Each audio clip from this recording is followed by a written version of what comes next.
Ronnie. I'm not sure if Ronnie's joining us tonight.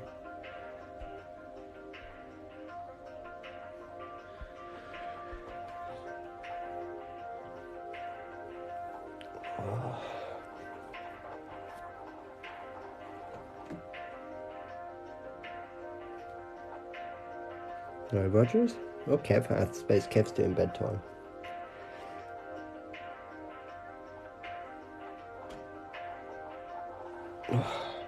Better. Still shit.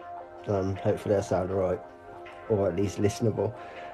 Yeah, I feel a bit better than I have done the last 3 or 4 days, but I still don't feel right. I still feel like I've been doing like serious gym work or something, and like not stretched for it. That's kind of like the only way I can relate. It doesn't feel anymore like I've been hit by a bus. It's not quite as bad as that, but that's what it feels like if you've done like a couple of days of really hard work and you haven't stretched or you haven't done something for a while. It's like that feeling after.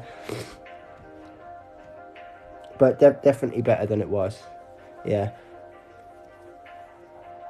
Yeah, when I woke up, what day is it now? Saturday. When I woke up yesterday, Friday, I felt really crappy. Just like no energy whatsoever. Even just going for a wee was like hard work. Yeah, basically. Sent an invite to Ronnie. I forgot to ask whether. Oh, okay. It looks like he might have just joined us. I recognised the TikTok.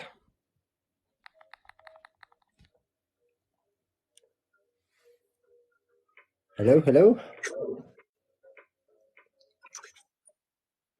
I've just sent you that like video back. It is all in one video, but there's about a 15-second gap in between, so it's very easy to split if you wanted them as two again. It definitely sounds better, and I mean it looks better, but it's only probably about a 10% visual enhancement.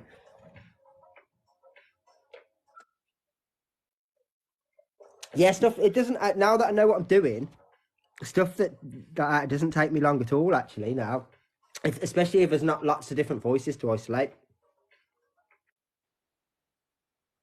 Well, it just becomes kind of like memory. Yeah, you kind of know what to look for, what to isolate, where to stop, where best to look for it, those kind of things. So once you've gone and get in that habit, I suppose it becomes like anything else. Yeah, you just get quicker at it. I suppose it was a bit like you with the badges. You get a knack, and then you kind of just makes it easier going forward, or you develop a system or whatever. Hi, Ronnie. Hope you're good. Hi Andy, hi everyone. Yeah, doing okay. Just got back not long ago from doing a stall at a local eco event, trying to spread veganism amongst the people there. How did that go? It was pretty good actually. I mean, there were a couple of I'm absolutely stuffed full of food because there was a couple of vegan food stalls there.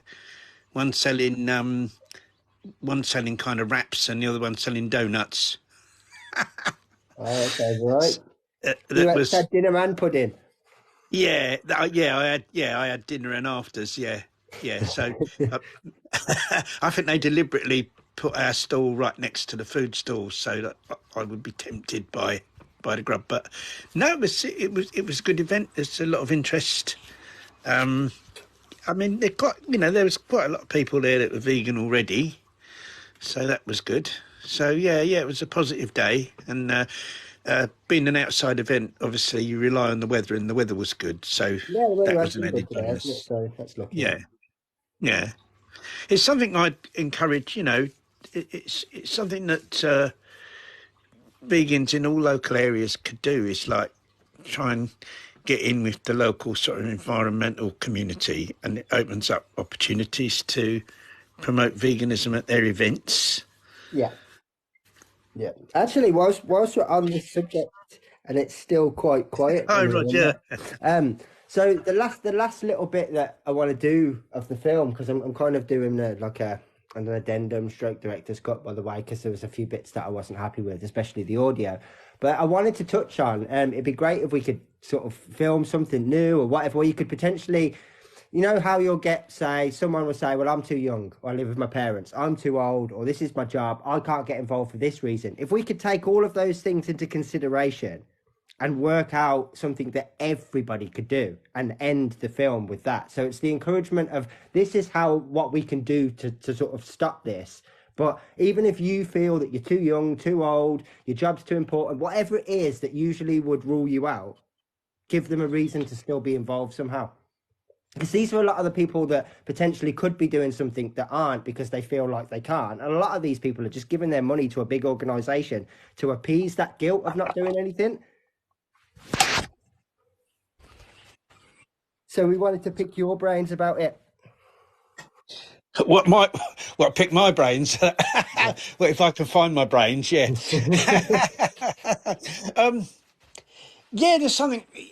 Yeah, there's something everyone can do. That, like I kind of promote people doing really simple things. Even to the extent of just having leaflets on them and leave them in public places, on public transport, in libraries, in waiting rooms and stuff like that. That's something everyone can do. Is that, and that's what I do.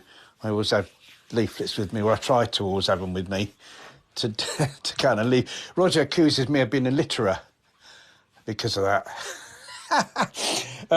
But I think that's something really simple people can do. Or Yeah, well, you're not wrong there. And I mean, there are a lot yeah. of people not much older than my son, say, that do a paper round that are only like 13, 14. And all of those could potentially do some leaflet drop in as part of their paper round without any extra effort. And that would be something that they could do away from their home. Say they're in a home where the parents aren't supportive. Leaflet dropping, really, you haven't even got to ask for permission, have you? If it's something you're already doing, or you're walking the dog, No, or just do those it. kind of things. Yeah, I'd say so. I mean, one bit of advice, really practical advice I'd give to people who are door dropping leaflets is take some kind of stick with them. Like I use like a wooden spoon. I got a packet of wooden spoons, cheap packet of wooden spoons, and I use those to push the leaflets through the Oh, letterbox. are So we you can use avoiding your fingers being bitten? Yeah, because I've been bitten by dogs a few times in the Oh, yeah, past yeah, before I yeah, yeah. started I can doing that. remember those from the leaflet Oh, days. oh, Or you just hear it being eaten on the other side. Here the leaf. Yeah, that's right. And the worst ones, like if people have got a barking dog, then you know what, I've got to be careful here, you know. But it's the worst ones, the ones that you get these silently lurking dogs Yeah, that are I can waiting remember and those they're right ones, and by all the of a sudden door. it just run. And I've been had by a few of those. I got bitten by quite a big dog. I thought I was going to have my hand off one time. So since then, I've religiously. It's the only thing I do religiously, actually. Take, um, take one of these spoons, or you can use anything really, a wood stick or something. Tell you what, would Um, make a really good one, and you could do some litter picking whilst you do it. Get your litter yeah, with picking a little stick. You could do some dual litter picking purpose. and then deliver it with your litter picking stick. Yeah, You two could in do, one.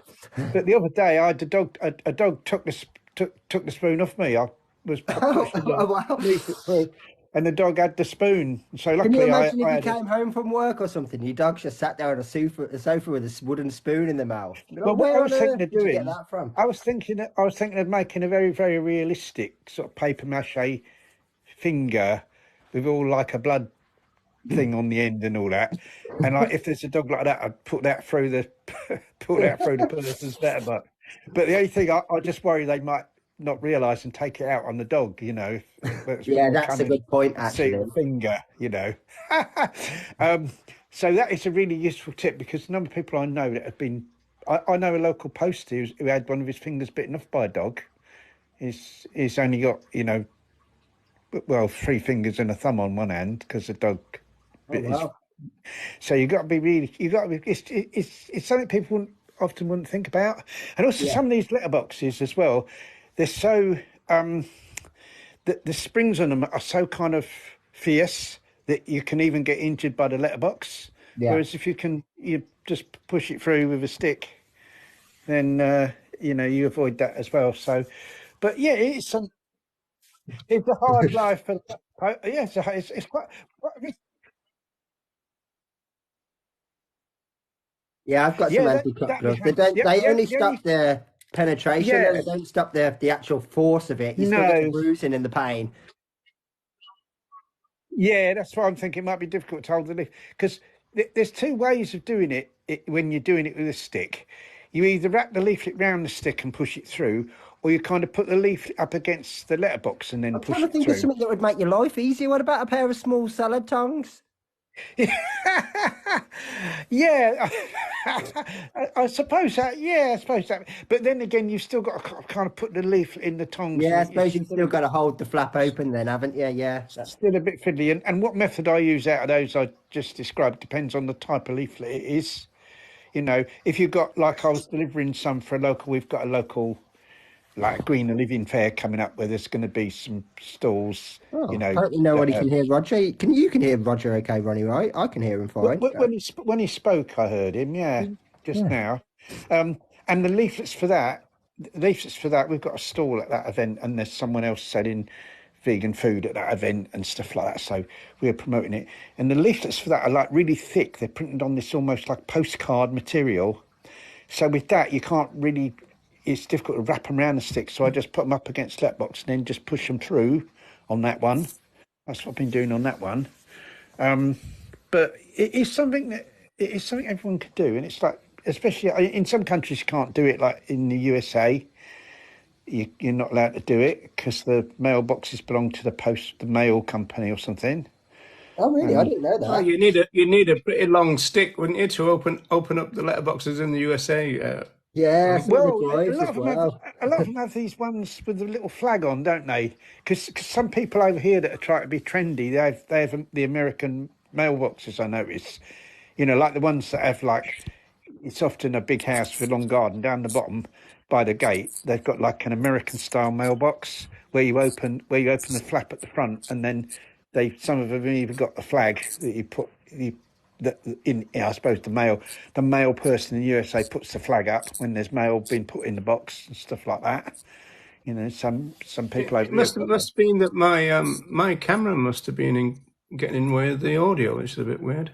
So, Ronnie, I thought that you said that you took a spoon in case you smelt them making some vegetable soup, and you thought you might.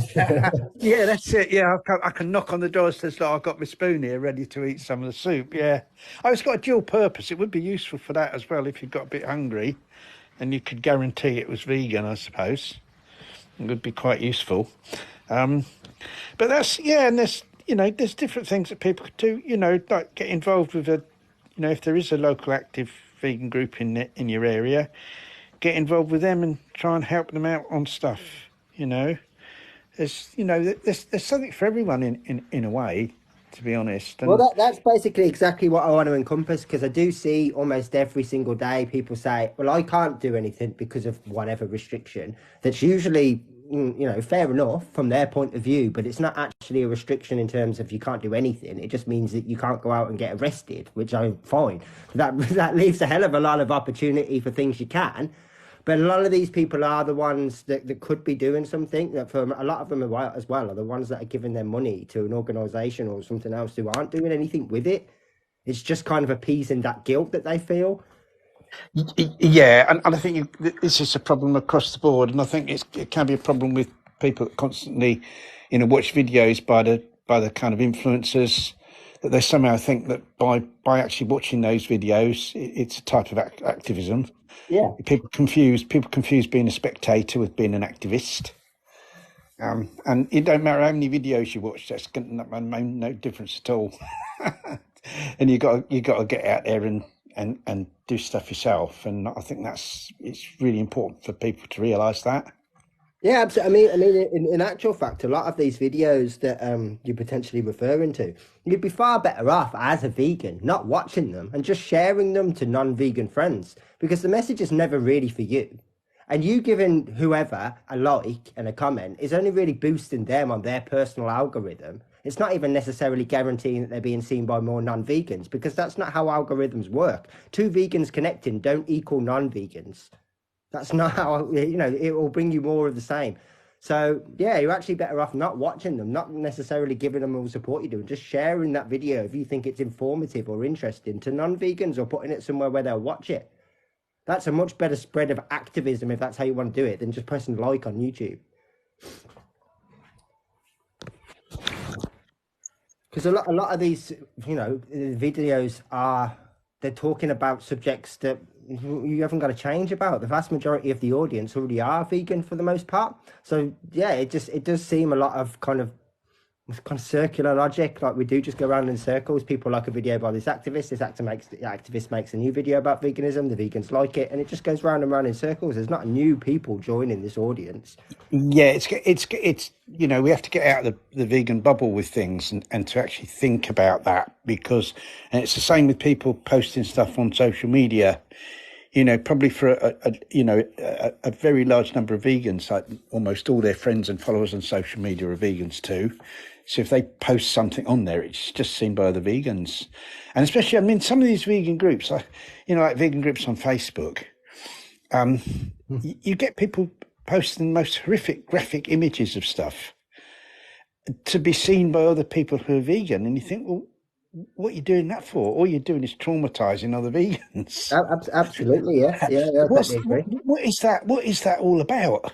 What is that all about? I mean, I had to stop other people posting on my Facebook profile because they were putting graphic stuff on there, because they probably thought, oh, Ronnie's got quite a lot of friends on Facebook, I'll put some graphic stuff on his Facebook. But nearly all my friends on Facebook are vegan. Of course, yeah. I don't want graphic stuff on my profile anyway. So I had to actually stop anyone posting on there. That was the reason I did it, because of that. Yeah. No, in fact, these groups, especially on Facebook and stuff, were one of the subjects of tonight's talk. So that kind of like blends in perfectly, and kind of sometimes how deflating it is when you actually look through some of those groups and realise that, we're nowhere near as progressive as what we like to think. You've still got people having conversations about recipes and nothing else. They don't know any more than that, and no one's telling them any different. Like those groups for a lot of people, I don't know. I think that's where a lot of people lose their way. You can definitely see why. Yeah, well, you can probably hear we got a smoke alarm going off. So it's not a fire. It's just the cooking sets off the smoke alarm. So I'll probably have to leave you and do something about that and turn it off and then come back. So I won't be very long. No worries. Yeah.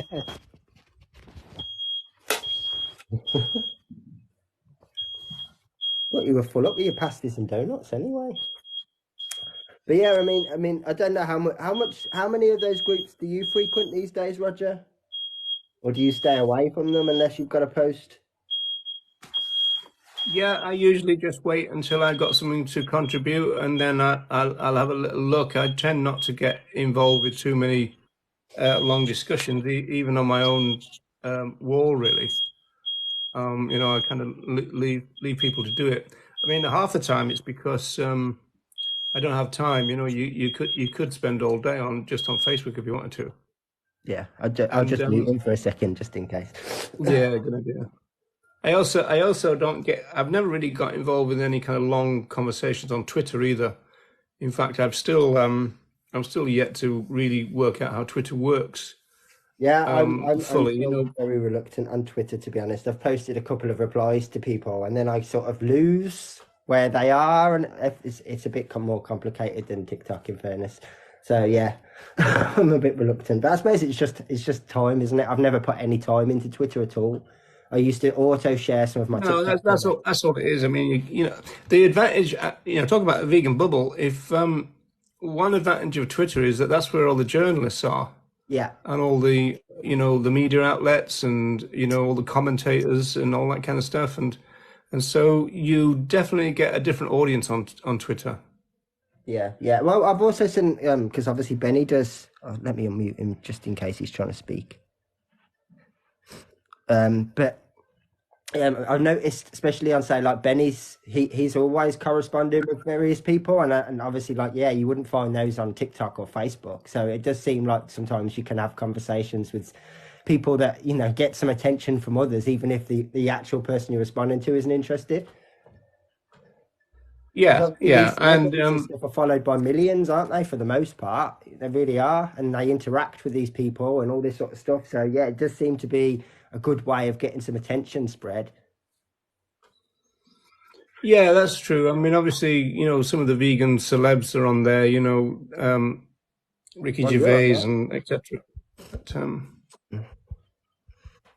But, going back to this, we've sorted the alarm now for the time being. Yeah, going back to the groups on Facebook, I get disappointed with a lot of a lot of the local vegan groups that if somebody became vegan in a local area, they might well want to join their local vegan group on Facebook, and almost all of them are like non-active, and all you're getting on there really is, as Andy said, is like recipes and stuff, and the latest junk food vegan product that somebody's Yeah, found in have you noticed Morrison's or as well whatever. that like even the groups that have got huge amounts of numbers, I mean, some of these groups have got like 50, 60,000 people, or if not more than that. And you'll post something in there that's kind of relevant and it'll get like 2 likes. But yet then someone 5 minutes later goes, have you tried this new packet of sweets? And it's got like 100 comments I within know, 15 and minutes. that's that's particularly. I mean, I'm particularly, I suppose, interested in the local groups because I'm believe very much in sort of local and community outreach, but so few of them have an active element. Yeah. So few of them do. It's okay if it's a combination of both. It's like, somebody, like a local, on our group, we've got, like local vegan people that make vegan cakes and savouries and stuff. And I think it's great that they post on there because then local vegan can support them instead of instead of sort of non-vegan places. So that's okay. But we have a mixture of that and activism on ours, but like so many of them, it's just the food. Yeah. Yeah. Well, I hadn't been on Facebook for a long time before, not too recently. I don't know, about 4 or 5 months ago, I made a Facebook account. And I wasn't in any of these groups until I made the film and started to try and promote it. And so I had like a spate of, I think I joined about 50 or 60 in a 48-hour period. Probably the Been biggest a bit of a I've shock for you, made. hasn't it, Andy? Yeah, it's just like, honestly, I thought we had problems before I joined any of those groups. And now seeing them and seeing the things that they talk about, and we're talking like established, experienced vegans that are giving shocking advice to new people, telling them that it's okay to do certain things and, don't worry about it, it's just this. Or people literally telling them that it is just a diet and don't believe anything different. I even had a vegan quote the definition from the dictionary to me yesterday as a defense for why it's definitely a diet. So, like, these are established vegans giving the advice. I'm not talking about newbies. It's a big problem. I've never ever known that before, That was that the a first vegan time would that give. someone quoted the dictionary. Yeah, Yeah, I've never known that. That's shocking as far as I'm concerned. That's one of the most but embarrassing didn't they things. also say it's the best source or something? That's most reliable. Yeah, because we can only Yeah. assume what the pioneers said.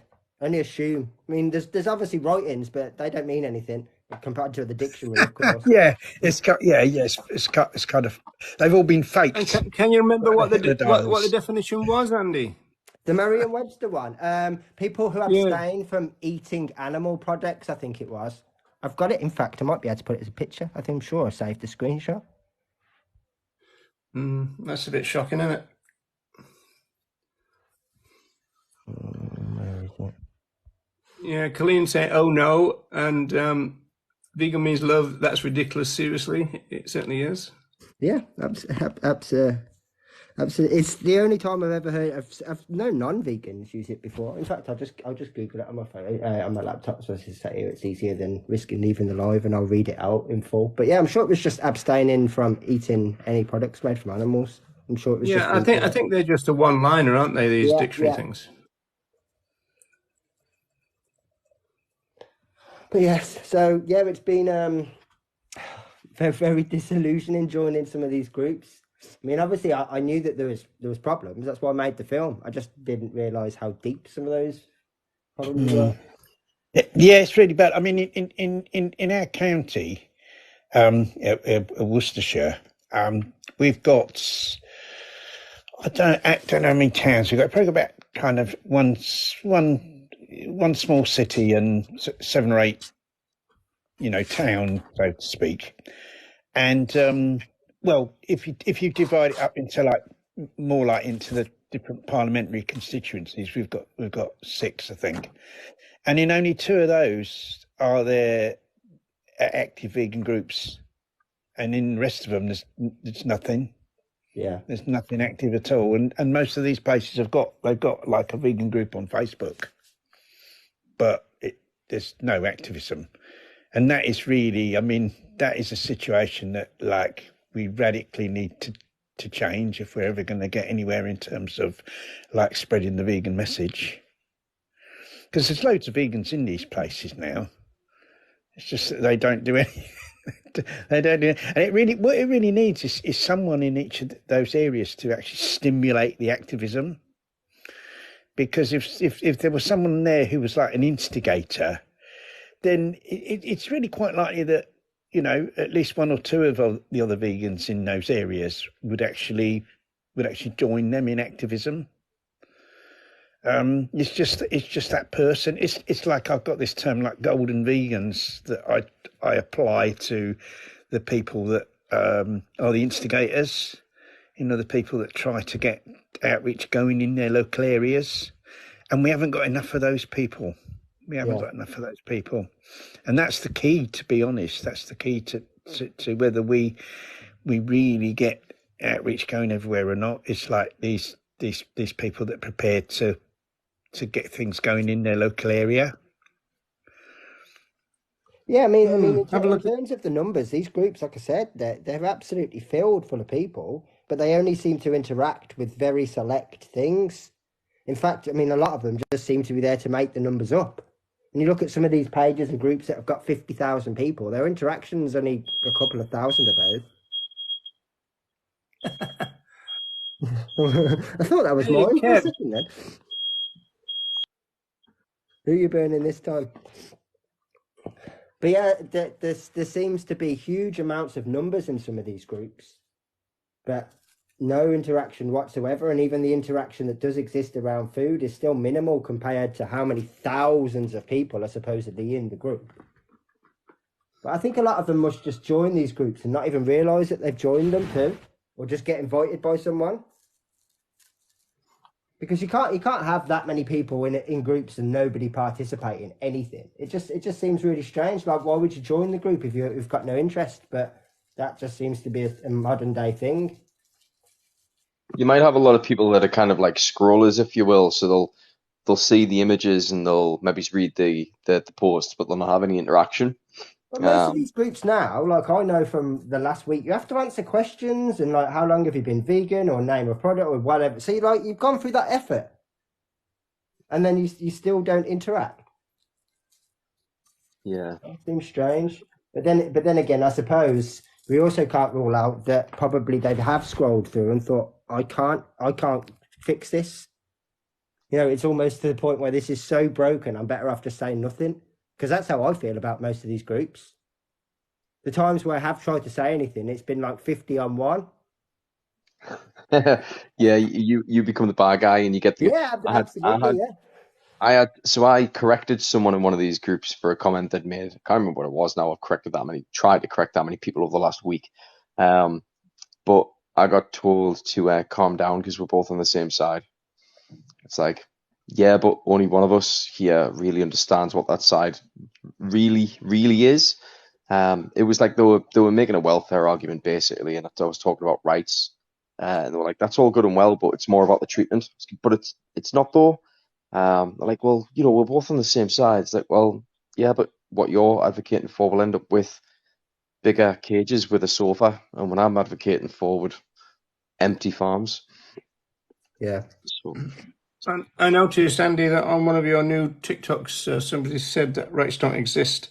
Have a listen to this. I've got a dictionary, big dictionary called Word Power, right? This is quite interesting. Vegetable. The word vegetable has got 11.5 lines to describe it, right? Wow. Vegan has got 1.5. What's the line? A person who does not eat or use animal products. That's basically exactly the same as the Merriam-Webster one, I think, more or less, yeah. Yeah, well, the weird thing then is that vegetarian has got 3.5, so vegetarian's got more than vegan. And then more than that is the word veggie. So the word veggie, which has got 6 lines, there's more text under the word veggie than vegetarian. And there's more text under both of those than vegan. How weird is that? Isn't it ironic how the slang term for vegetarian's got a kind of a longer description? Yeah, I know. Yeah. Yeah, that's strange, but that doesn't surprise me at all. Yeah, I Well, had to someone. be fair, they do talk about veggie burgers, so I suppose that gives them a few lines. So I suppose that is Yeah, yeah. I had somebody in a vegan group tell me that vegetarianism isn't an animal welfare movement, and that I mustn't understand what happens in the industry if that's what I thought. I was It's like, on well, the that's why eggs thing. I think I read that.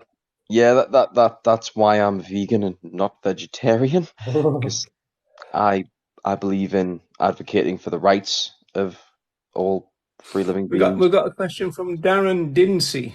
What are your views on insects? I had cricket bread once. What is that, bread when you're watching cricket? Or I'm assuming you mean the insect, which is a bit weird. Bread from Um, crickets. That's bread something from I've never crickets, heard yeah. of before. My view on crickets would be the same as if we replaced them with dogs, Yeah, exactly. cows, Um, or so humans. so what they do with What, dog bread? crickets, what they started doing with crickets is they'll basically create flour out of them, so they'll dry them and grind them into like a flour. So you basically What? create a bread dough that's higher protein with basically cricket flour in it, is what I believe. Yeah, that's So right. yeah, I think some people are arguing that insect eating is the future, aren't they? well, Yes. Is this a new thing?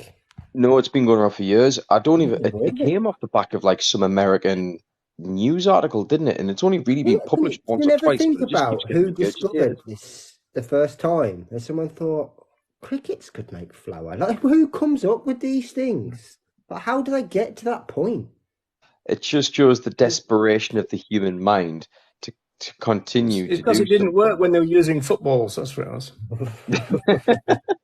It just sounds crazy. Like that these are the things that people think of. It's like, when are you going to get to the stage where you just realize that that's the problem, rather than finding different ways to keep doing it? Maybe Well, if the we Yeah, thing tried is, one though, more time. yeah, the thing is, though, Andy, like if you were to, go back to the '89 debate that we've had on YouTube recently, and of course that is dated, but the question put to Ryder was, where do you draw the line?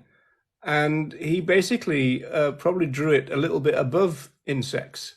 Yeah. And so this is why someone like, Although I suppose it was supplied with the caveat of not too different than draw it in pencil, because he was like, we've got plenty to be getting on with between there. And I mean, yeah, we haven't gotten on with anything since then. If anything, no, we well, probably were. there's two positions usually, which is draw your lines in pencil and give the benefit of the doubt. That's usually Yeah, what we do. At the same time, these grey areas have always been acknowledged within animal rights theory, and that really, for me, is interesting in the sense of the crop deaths argument. Is the fact that all these non-vegans are kind of trying to castigate and mock us for killing beings that they themselves probably don't regard as sentient. exactly. You Yeah, know, yeah. I was a moderator on a live today, and somebody was talking about insects, and I said, "Do you regard them as sentient beings?" And of course, I didn't get an answer, because obviously they just want to throw these kind of things in, kind of aha, got you, vegans, kind of thing.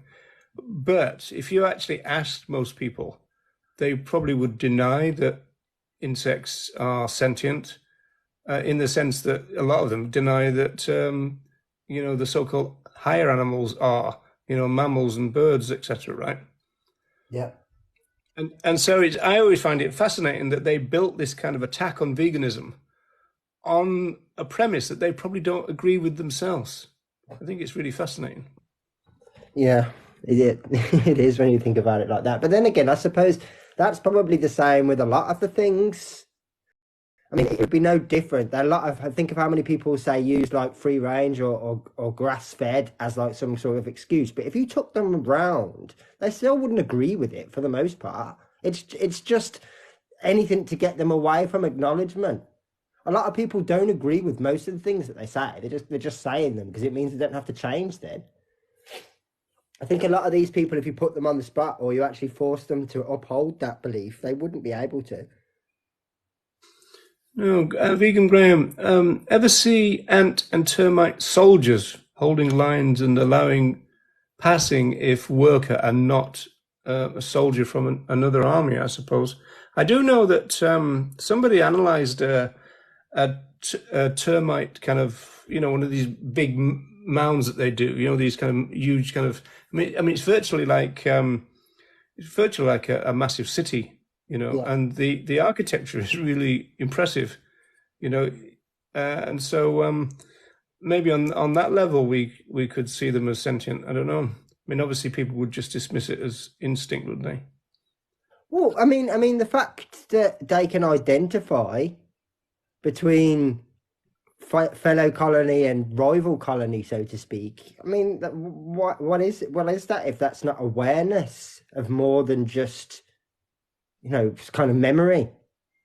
Because you've got to be able to recognize that difference, even if that's a smell or a sound or anything. You've got to have that awareness that you're one thing and there's another. We've got a question about jellyfish. Is it okay to eat jellyfish? Jellyfish do not have souls or brains.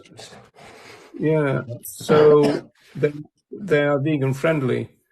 So this is where you get into arguments about gangula and nociceptors and stuff, right? Where even those who lack a brain might have something else that is doing brain type activity for them. Again, I would say that's a clear case of giving the benefit of the doubt. That's what vegans would do with jellyfish. But it is interesting that obviously people want to go to the periphery all the time to test the theory, but they haven't accepted the fact that the cows and the rabbits and the fishes, they are sentient beings. They haven't accepted that bit, but they'll still want to, in their terms, go below them, right? Yeah. So it's kind of really they're just kind of like trying to see whether they can find some kind of crack in the vegan armor, which will allow them to then go, okay, I don't have to listen to any of it then because that bit doesn't make any sense. Yeah, because a sponge isn't sentient but technically is alive, therefore blah blah blah whatever, or the usual. For me, when people bring up these questions like, what about the jellyfish? It's like, well, what about the cow that you've exploited for the milk on your cereal, or had killed for the burger in your bun? What about the animals that are exploited every day? Once we get past that, let's talk about the grey area. But the black and white bit. Let's just concentrate on getting that bit done, and then we'll concentrate on the grey area. That's what Richard Ryder was saying, essentially, wasn't it? Yeah, but I mean, just taking the jellyfish into consideration, regardless of whether they got a brain, as far as I'm aware, they're one of the oldest species that exist on the planet. Like they've evidently got adaptability and awareness because they've survived. Ridiculous. We've had some absolute monsters in the oceans, and they've survived all of this, and they're still here. Like that's got to count for something, regardless of intelligence. What about the brain damaged? A brain damaged horse, vegetative state, no longer sentient. Is that vegan? Well, I suppose. Well, what about a brain damaged orphaned human? Exactly. That's kind of where I was going to go.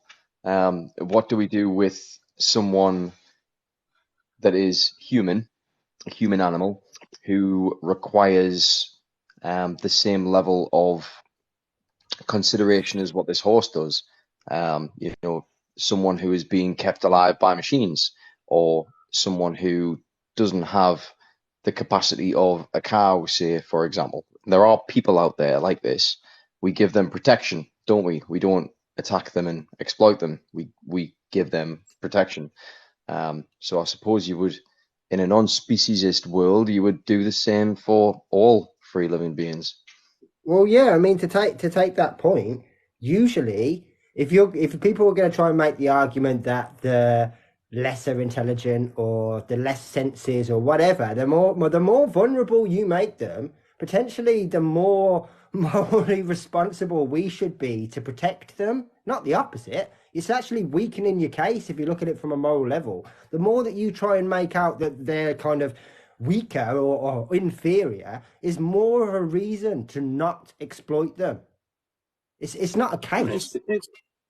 It's testing the boundaries. I mean, in fact, there's two comments. There's that one about the brain damaged horses, and then just below it, Tritis, I think it is, says plants have rights too. Now, the weird thing about the Dafug one, which is the one with the brain damaged horse comment, is that they talked about that state, a vegetative state, right?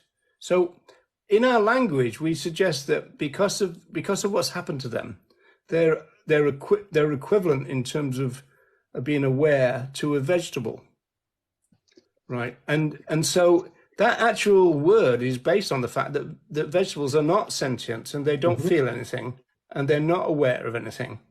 Yeah. Right. And so it's just it's a little bit ironic that it's followed immediately by somebody saying that plants have rights too, because, well, the answer to that is kind of almost like contained in the comment before about the brain damaged horses. Yeah, exactly. No, that is a key point about, if the vegetative state it's about kind of no longer having that awareness, or however you want to describe it. So yeah, but I mean, the thing is, though, you could use all kind of language to make that point, but we choose to use like a vegetable. That's essentially what we're saying, isn't it? Yeah. And yeah, so absolutely. so it's kind of it's one of those things where, through our language, we kind of reveal that we don't regard plants as sentient. We don't think that they have feelings. And the only thing about them is that they're alive. And that's essentially what's going on there. But if these people really care about plants, which they don't, but say they do care about plants, then they should go vegan. Because vegans are actually responsible for the killing of fewer plants than people who consume animal products, because of all the plants that are grown to feed to the animals that those people then consume. So if you want to protect plants, the best way to protect plants is to actually adopt a vegan diet. It's a difficult thing, isn't it? That you can say that, people on a plant-based diet are actually eating less plants than flesh consumers. We eat fewer plants. Because there's been research done, and actually I think it came from like a government's. It was kind of government-sponsored research or something that came to the conclusion that of all the of the croplands in the in Britain.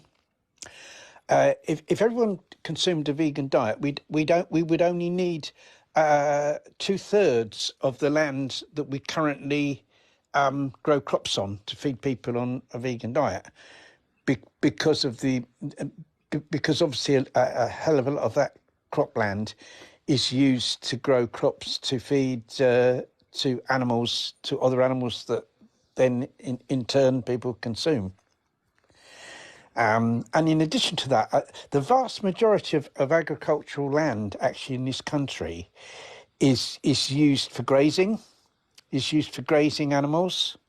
So if we all adopted a vegan diet, that land could be rewilded. It could go back to forest, and that would draw down a very large amount of carbon dioxide from the atmosphere, and would be very effective in combating the climate crisis. So the vast amount of land used for agriculture, well, not just in this country but throughout the world, the vast amount of land used for agriculture throughout the world could be rewilded if everyone adopted a vegan diet, which would be a massive advantage both for in terms of combating the climate crisis, and also in terms of wildlife. The amount of the amount of wildlife we had would hugely increase because of this increase in natural spaces that would then occur. Yeah. Do you know what I mean? Obviously, you're preempting the Tuesday show there, Ronnie. But the interesting thing, isn't it, that there's so many questions where the answer veganism, Yeah, which is absolutely. I really mean, kind of interesting. and I suppose the other key point to add on to the whole crop deaths thing is not just obviously in terms of numbers that being plant-based is reducing those crop deaths anyway, but who are the people that are looking at new ways of reducing this? Who are the people that are looking at new ways of farming or any of these things that would significantly reduce further, if not completely eliminate crop deaths? Again, it's vegans. It's not arable farmers. It's not the non-vegans who are standing in the way. So it's not just the fact that in terms of numbers, in terms of the maths, much less plants would be consumed by people rather than feeding billions of animals. But we'd be looking at new ways to grow those plants, say vertically farmed or something along those lines, where crop deaths are more or less ruled out the equation because we don't need to clear huge amounts of land. We don't need to spray insecticides all over the place. We don't need to use combine harvesters or machinery for the most part anymore. So all of these things that people are not even concerned about but pretend to be, we're actually looking to eliminate anyway. What are you doing? Exactly. That's the question. What are you currently doing to change any of these things apart from standing in the way going no? Because that's what you are doing. You're not just actively not seeking solutions. You're opposing the ones that people are putting forward. You're standing in the way of that progress. Yeah, somebody said more vegan litter you talk about, which brings me on to a point that I wanted to make, and it probably leads to that controversial point that I wanted to make. So I've been waiting 3 weeks, so maybe I'll say it. It's just that I was doing a beach clean today, and I started to lose count of the number of Snicker wrappers that were on there. I don't even think I've ever had a Snicker bar. I think. Well, Ronnie might know. I think they might have been called Marathon at one point, I was and going to then they say, got yes, Yeah, they rebranded. were you're marathons American, back yeah. in the 80s, yeah. And they're like full of nuts and stuff, yeah. That's Yeah, right. nuts Yeah, the and film caramel and nugget, yeah. Yeah, that's it. The Yeah. film So Marathon Man is now called Snickers Man, isn't it, as well? How is it? I didn't know how that. is it? Yeah. So it's funny Doesn't though sound because good, does I it? was. I mean, we did four kind of sacks of rubbish. There was quite a lot today, and it took us 4 hours to do it. And there was loads and loads of just about every milk chocolate confection you could think of. You know, there's Mars bars, there was Snickers, there was Maltesers, etc., etc., etc. All the ones that we would know about, right? And there, you know, there's no kind of Vigo bars, and there was no kind of vegan chocolate stuff. And I was just thinking, well, that goes interesting. You know, maybe vegans care a bit more. You know, I mean, if you don't care about rice violations, then a little bit of littering is not gonna put you off either, is it? You know. And so that brings me to my controversial point, which is that I was talking to a feminist who had looked at the criminological data as I have about you know, assaults of a sexual nature and the R word and all that kind of stuff, and it struck me that all those people doing all those crimes are non-vegans, because you can't be a vegan and do that kind of stuff. In the same way as you can't be sexist and be a vegan, you can't be racist and be a vegan. I think you can be sexist and be plant-based. I think you can be racist and be plant-based. But the point I wanted to make was, whenever we do TikTok, we often get the most violent language. You know, you show a picture of another animal and people will say, I'm going to eat it, I'm going to kill it, I'm going to do all kinds of atrocities to it. Now, it's almost as though animal exploitation is the only area where these people can actually express their violence. And we kind of have to kind of put up with it, really. Yep, I got a line in a poem that more or less says exactly the same thing. Is this the only part of your life you've actually got any control over? The fact that you can do this and you can do it freely, you haven't really got that power anywhere else in life. Is that where they get to exercise themselves? Yeah, I wouldn't be at all surprised with it. You see, it makes me wonder, because it's like, these are very sad characters. Is that the best thing they can do with their time is to take, is to make comments, make such appalling comments in response to people that are actually trying to do something to make the world a better place and do something to, Yeah, the thing is, to though, actually. Ronnie, we've got to accept that a lot of these comments are just wind-ups, right? Oh yes, Because no, we and also I know that totally agree. Yes. but most people are welfarists, so they wouldn't actually want to torture them. But they'll often say that in the live today. Oh, I would torture that before I ate it, and this kind of stuff, right? And you're But thinking, well, if we were but talking, that's if we had a feminist thread here, you wouldn't be getting such violent language. yeah, but you see, It seems to be allowed when they're talking about other animals. yeah, that's right. No, I agree with you, but it makes you wonder why is someone spending their time, making those comments? Is that the best thing they've got to do with their time?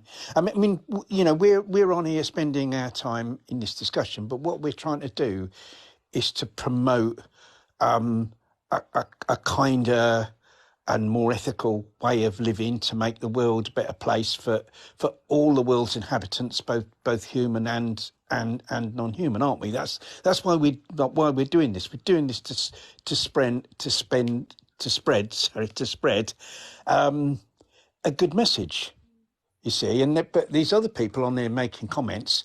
Is that the best thing? Have they got nothing better to do in their lives but to make comments like that? It does make you wonder what type of person this is, doesn't it? That's Well, doing that. It really does. well, one thing you could say on a social psychological level is that it's a person who is feeling a little bit dodgy about it, and so they want reassurance. So it's kind of part of denial that they might Yeah. throw in these kind of things, as a little bit defensive. It's all kind of part of kind of denial, deflection, all this kind of stuff, And and it's it's kind of to subconscious as make them well, isn't it? feel better. Yeah, so for me, I think a lot of it's cognitive dissonance. So I think it's completely subconscious I don't think most people understand the reason that they comment what they do, and they'll just go, haha, that was a laugh. I got a laugh out of that, and I feel better about it. So they think they're doing it for the humor factor, but actually, the reason that they get that humor factor and the reason they feel better about belittling what we do is because that takes away from them having to actually face the question that they've got for themselves around what the action is that they do. So it's almost like a defense mechanism, isn't it? But it's, like I say, Yeah. for me, cognitive dissonance kind of sums it up quite well, because genuinely, and I used to be one of these people, if I'm honest with you, before I was vegan. I think when someone tries to diffuse what you're saying and kind of squash it, if you will, and then puts like a trolling comment in, it's almost a subconscious way of going, that now doesn't matter because I've attacked it. Yeah, I think that's what it is. Funny enough, I don't know whether any of you remember a social psychologist who was a vegan called Michelle Lowe. Does anybody remember her? Because I got a video somewhere where she was saying that cognitive dissonance. She was kind of like criticizing the thing and saying that there's other things going on than that. But I know Ronnie, that on that note, we quickly, use we've it a had a lot, don't we? comment. To make everyone go vegan means destroying so much habitat for animals and so using so much more water. I mean, that's a perfect example of absolute shit that can't be substantiated in any way, shape, or form because all the evidence is to the contrary. But you've probably read that or heard that on 15 seconds of a podcast. And so that sounds good enough. And that's a Yeah. perfect Yeah. example of what we're talking about. Yeah, This it's kind of that'll do. That'll comment is do. laughably I've wrong. got my armor. Yeah. And when you think about it for a split second, you would think, well, all I see around me in the fields is plants growing. And what do plants need? Water. Therefore, we're going to need more land, more water, which actually you don't see the water and the plants that are being put into animals in order to get them bigger so that we can then consume the calories from them. So I understand how people get behind these headlines, if you will, because if someone was to say that to you ignorantly, you go, that makes total sense, ignorantly. until actually someone goes, well, there's the research into it. And I go, well, that's not true Yeah, because what I've seen is this. it's also built on the fact that people think, again, it's kind of, following on from what you just said there, Kev, is that people say, well, if more people went vegan, that must mean that we need more vegetables being grown. Yeah. And of course, we know that's not true. It's actually the reverse of that. Yeah. It's just that, again, because they don't factor in all the plant materials which are fed to other animals, they don't factor that bit in. And so it's always been a vegan argument that we could give land back to other animals in a vegan world. We don't have to take more of it than we do already. We'd be giving it back. Yeah, exactly. Which again, just on that, it makes veganism a brilliant thing to do. Absolutely, and it always makes it worse when they'll be more specific than just saying about land, and they'll pick something, but it's always they pick soy, and they always go your soy, and it's like it's probably the worst crop you could pick to try and make an example with, and yet that's the one they always pick. It is as well, isn't it? Because like your soy for your tofu, it's like actually we're at a point now with soy. I was reading something the other day. It might have been on Our World in Data. I started digging into the information around soy a little bit, and the conclusion that they came to is they don't really know now if soy oil is a byproduct of animal agriculture feed or if animal agriculture feed is a byproduct of soy oil, because they both grown in use at the same time. So are we producing more oil because we need the feed, or are we using the feed because we're producing more oil? It's like one of them, isn't it? They don't really know which one of the two is the byproduct now because there's such a demand for both of them. But the reality is that we don't have to use the byproduct for animal feed. It's just that but people are saying that it's got to be used as soy cake for animals. It can't be used for anything else. Well, what do you think TVP is made from? It's just soy meal. So we can consume this. So we can still continue to grow the soy for the amount of soy oil that there is a demand for. But actually, we could take the land use away from other crops that we would be growing things from, because we can get a complete protein from the production of that oil that would normally, if you want to argue, well, it's just going to be a byproduct that's wasted. In a vegan world, that byproduct doesn't get wasted because it will be used as textured vegetable protein. A better way of doing it though might be what George Monbiot suggests in his book Regenesis, and he says that all the oil and protein that we need in the world could be produced by bacterial fermentation. Because the amount of land that would be, you could provide enough of that for the whole world from an area the size of London. And when you think of the vast tracts of land that are currently used to produce that, if that could be produced in an area the size of London, then all that land could be rewilded. And people will go, bacteria, that's horrible. But we're full of bacteria. We've got loads of bacteria in our stomachs, all over us, all the time. So there's nothing, there's nothing strange or unusual about it. Oh, there's not.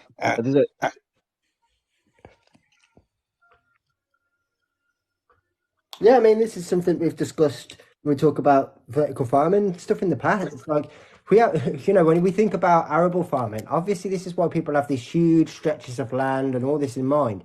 But when we're talking about, say, vertical farming or hydroponics, we could have these in all of our abandoned warehouses and our abandoned tower blocks and all the buildings that are just completely unused. They could just be set up. We don't have to build anything anywhere. We don't have to destroy the countryside any more than that's already happened. It's fascinating to talk to farmers about that, isn't it, Andy? With that James guy. But the thing is, of course, their fear is that if we move all kind of production of food into the city centre, essentially, where am I going to get my income from? That's their fear. Yeah. Which you can absolutely understand, but I suppose that's where I mean, people are always going to love the fact that we've You look at things like now, there's probably what 50 or 60 different flavors of like ice cream. People love variety. So even moving forwards, they could still have a business and they could still do different ranges of different fruits or different this and still there's no reason why they couldn't. All those Yeah. things happen right now. You wouldn't necessarily be taking all their work away from them. You'd just be redirecting it in terms of distribution because it helps the whole world to do it that way. It's not just about money. It's obviously about what's being pumped into the climate, what's happening in terms of distribution driving all over the place. The more centralized these things are too, the easier it is for people to get them. The less likely you're ever going to have food droughts and that kind of thing because you haven't got all your things in one place. Yeah, one advantage of the bacterial fermentation, although I said it could all be produced in an area the size of London, that doesn't mean that's how it would be done. You know, Yeah, yeah. these units would be locally would be situated, in local areas. It's just that when you add up the total area they take up, it's And only the I'm size of assuming London. also that it's a fairly simple process that with some sort of obviously learning, people could do this at home eventually. Yeah. I think it Yeah. could be done in really quite small So in really quite this is small exactly units. it. Yeah, People, yeah, people yeah. could go Yeah. from not only growing their own tomatoes and spuds, but to growing quite a lot of their own things at home. I I mean, suppose it's kind of almost working towards that, isn't it? Because you've got a lot of people that are growing their own kind of mushrooms, like like exotic mushrooms you'd never be able to get because there was not really a demand for it. You can buy either mushroom spores, you can buy the bags that's already ready to rock and roll. You've just got to put it in a sterile environment and kind of add something else to it to activate it. yeah, So I yeah, suppose it would just be a case of bit of education, bit of technology innovation, and people would probably start to do their own thing. I mean, there's a company, I can't remember what the company was, not so long ago, started creating casein from yeast. yeah. They developed a particular strain of yeast whose byproduct was casein, and they've started making a vegan cheese, which is actually, chemically the same as dairy cheese. What, Yeah, I remember you addictive? putting it in our chat, but I can't remember what the name of the group was. Yeah, they've injected morphine into it as well, just to give it that extra kick. Get people But addicted. just whilst I remember going back to like the farming thing and obviously like talking about potentially they might lose their income. The other thing that would come into consideration a lot more then too is obviously they get subsidies for things like cutting hedges back and keeping the roads clear and all that kind of stuff. Well, obviously going forward with rewilding, blah, blah, there's going to be lots more of that to be taken care of. And to be perfectly honest, especially when you're talking Yeah, rurally, well, you're not going to get Leslie Cross talked about that. He was saying that he was sad that he wouldn't be around as the vegan world came into fruition, and then we'd have all these conversations about, sanctuaries and wildlife areas and kind of areas for people to. The other thing, even if you take like plants completely out the equation for a moment, think of all the things that just currently, let's say we did the Thanos switch. Like, think of all the things that farmers, if they were thinking completely different and they were being subsidised for their work, could do to help, not just in terms of like grass cutting and bush trimming and all that sort of stuff, but even in terms of transporting animals and all kinds of things from sanctuary to sanctuary, help when there's bad weather, all this crap. There's so many things that they could be given subsidies for that could act as like public services. And we could get rid of some of the shit old private companies that slap tickets on everyone and don't solve anything. So Yeah. there's definitely other ways for them to make money and still be very proud people. And you do tend to find the farmers are very community orientated as Absolutely, yeah. well. It's And almost most of part them, of the culture. obviously, because of their neighbourhood, they live rurally. Where obviously, like, if Yeah. you live in the middle of nowhere, you don't get the council coming and gritting your roads and all this. You Well, don't get that. You rely on well, your local. So, yeah, exactly that. so I live in County Durham. It's pretty hilly around here. But during the winter, we'll get your gritters and stuff going around. We'll get your plows going around. But actually, you also get your tractors with plows on the front and grit trailers on the back. And I'm Yeah. led to believe that they don't get paid. They get paid No, fuel. yeah, exactly my point. This is it. These subsidies could be used for all these kind of services, and there's Yeah. tons of them. Think of all Yeah. the things they could just. I mean, they've got huge amounts of machinery that could be used to deliver things, moving things, helping cars but broken down, all sorts of crap that they could get Yeah. subsidies for. But lots of them have got breakdown vehicles, this kind of thing. The list is limitless if you wanted to sit down and have a conversation. And obviously, the money's there too. Don't get us wrong, it's not a completely selfless act because if the trucks can't get to them to pick up whatever it is that they're producing, then they're not going to be selling anything, are they? But at the end of the day, it is still a public service that they don't have to do and could just put pressure on the council to do better. But they do. You see them out and about all over the place in the winter up here. I'll tell you one thing. I was quite going off top a little bit. When I was in the Metro Centre the day looking for a frying pan, didn't get one because I couldn't find. I'm quite particular. I want one with a really thick base to stop hotspots. But I was a bit taken back A because frying there was pan snob, I like it. yeah no well I've got a really bad one and I really don't want to spend 20 quid on a bad one. Like I spend maybe 30 quid on a really good one. So anyway, I was in TK Maxx in the Metro Centre, and they had a non-stick pan that was plant-based, and I was like, what? Like made for basically it's I don't know, the non-stick coat must be made entirely from organic plant-based materials. I was thinking, it's interesting. But then made us think, actually, what the hell do they do to produce Teflon? And is that a particularly vegan thing? So then it made us start thinking about what I was going to be, basically the fact that I don't just need to think about the pan. I need to think about what goes on the pan. Going back to what Andy said there is that, hemp is going to probably come into its own. So they'll probably be subsidized to produce hemp. Because the chances are that we'd want to replace loads of things with hemp products because it's probably better for the environment and better for other animals and all kinds of stuff. So that's another thing as well. So then you're going to end up with it's a great oxygenator as well as a plant. And obviously the more trees that we cut down, it takes a long time for a tree to regrow, whereas hemp's a really, really good sort of like short-term gap. Yeah, people need to breathe too.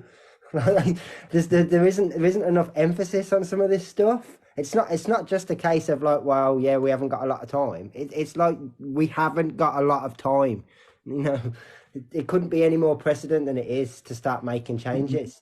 But it's us that are having these conversations all the time. It's us that are making these suggestions. It's us that are thinking this way. The non-vegans just seem happy to continue doing what they're doing.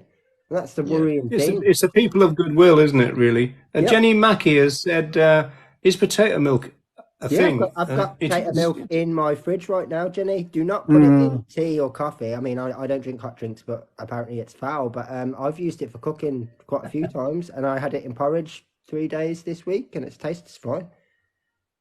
It must be good in mashed potato, presumably. Yeah, I've used it for cooking. Like I said, you can't notice the difference. Oat milk. I think oat milk's in a sense the kind of most versatile in terms of being able to make it yourself. That's one, because I mean oats obviously can be grown in this country. They don't have to be imported from anywhere, so that's an advantage. And plus, you can make. You can make it yourself. There's some really simple recipes for just making oat milk yourself at home from oats. And so that's to me, that from that point of view, that seems to be the best one out of the plant milks. I think also environmentally, it's one of the better ones as well. I mean, they're all better. All of them are far better for the environment than cow's milk. Yeah, but oat milk is one of the ones that and hemp comes out very high on the list as well. I think lower down you've got things like almond milk isn't so great. I think almond is the worst, isn't it, in terms of water heavy and it's the worst out of the plant milk. It's always the one that's used, isn't it? And they never you'll hear Piers Morgan going about, what about the bees in the water for your almond milk? It's like, sorry, Piers, I don't drink almond milk. How about we talk about the oat milk that I do consume? It's like no one talks about the oat milk, do they? Which is probably, in my opinion, when you look at these god awful vegan forums, whenever anybody asks about a good milk replacement, dairy milk replacement, everybody talks about oat milk. Like the majority of them are saying, get oat milk, get oat milk. So it's clearly within the plant-based eaters, it's clearly the go-to one for a lot of people. Yeah, but even almond milk compared with dairy, almond milk is still better for the environment. Despite the fact that it's probably been, from the environmental point of view, it's probably the worst of the plant milks. It's still massively better than dairy in terms of. Still, I mean, best avoided. I mean, our mantra should be avoid almond milk and avoid cow milk in particular. Yes, no, absolutely, I agree. Yeah. And from a practical point of view, I mean, I couldn't stand it in my tea, almond milk, because it's got that you can still sort of taste the almonds, and I don't want to taste almonds in my very tea. nutty, isn't it? Whereas oat milk tends to be more have a kind of blander taste in a sense. So it's oat milk's the one I go for if I'm out anywhere. And Well, at least you're not putting spuds in your tea, Ronnie. although Tea at tea. I've had pea milk. We've got a local vegan cafe that does pea milk. They do a variety. That's supposed to be good, isn't it? Yeah. I found the pea milk was good. Once again, that was good in tea. It didn't. And pea protein is used for instead of isinglass, isn't it? You know, is it isinglass or is that Lord of the Rings? No, it is isinglass. Yeah, that's Isengard. Yeah. From the swim bladder of a fish, isn't it? And they use it to clear beer, don't they? Is that the one they use? Yeah, it used to be the case with when I came to Ireland, we contacted Guinness and said, how about making Guinness vegan friendly? And they said it can't be done because you've got to clear it and there's nothing else. And then we found out that the Guinness already being produced in North America, they use pea protein to do the same job. And Guinness, the headquarters in Dublin, didn't know about the process of the North American version, and so 10 years later they switched.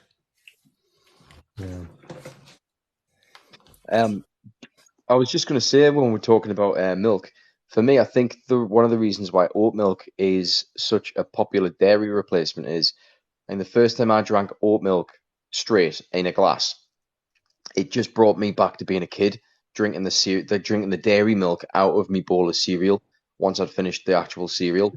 So it's quite a familiar, creamy flavor, isn't it? Yeah, so I would agree. That's exactly what it reminds me of, is the bowl at the end of the cereal. But that's what I probably wouldn't like, though, because I don't like the ones that are, as it were, realistic. Somebody said ZK41, I'll stick with dairy milk, and somebody said, why? And indeed, why? I mean, this is calf food. I don't know if you've looked in the mirror lately, but I imagine you don't look much like a calf. Yes, and also, aren't we supposed to be weaned off breast milk by the age of about 2 years old? But these people they're not only drinking breast milk, they're drinking breast milk from a different mammal.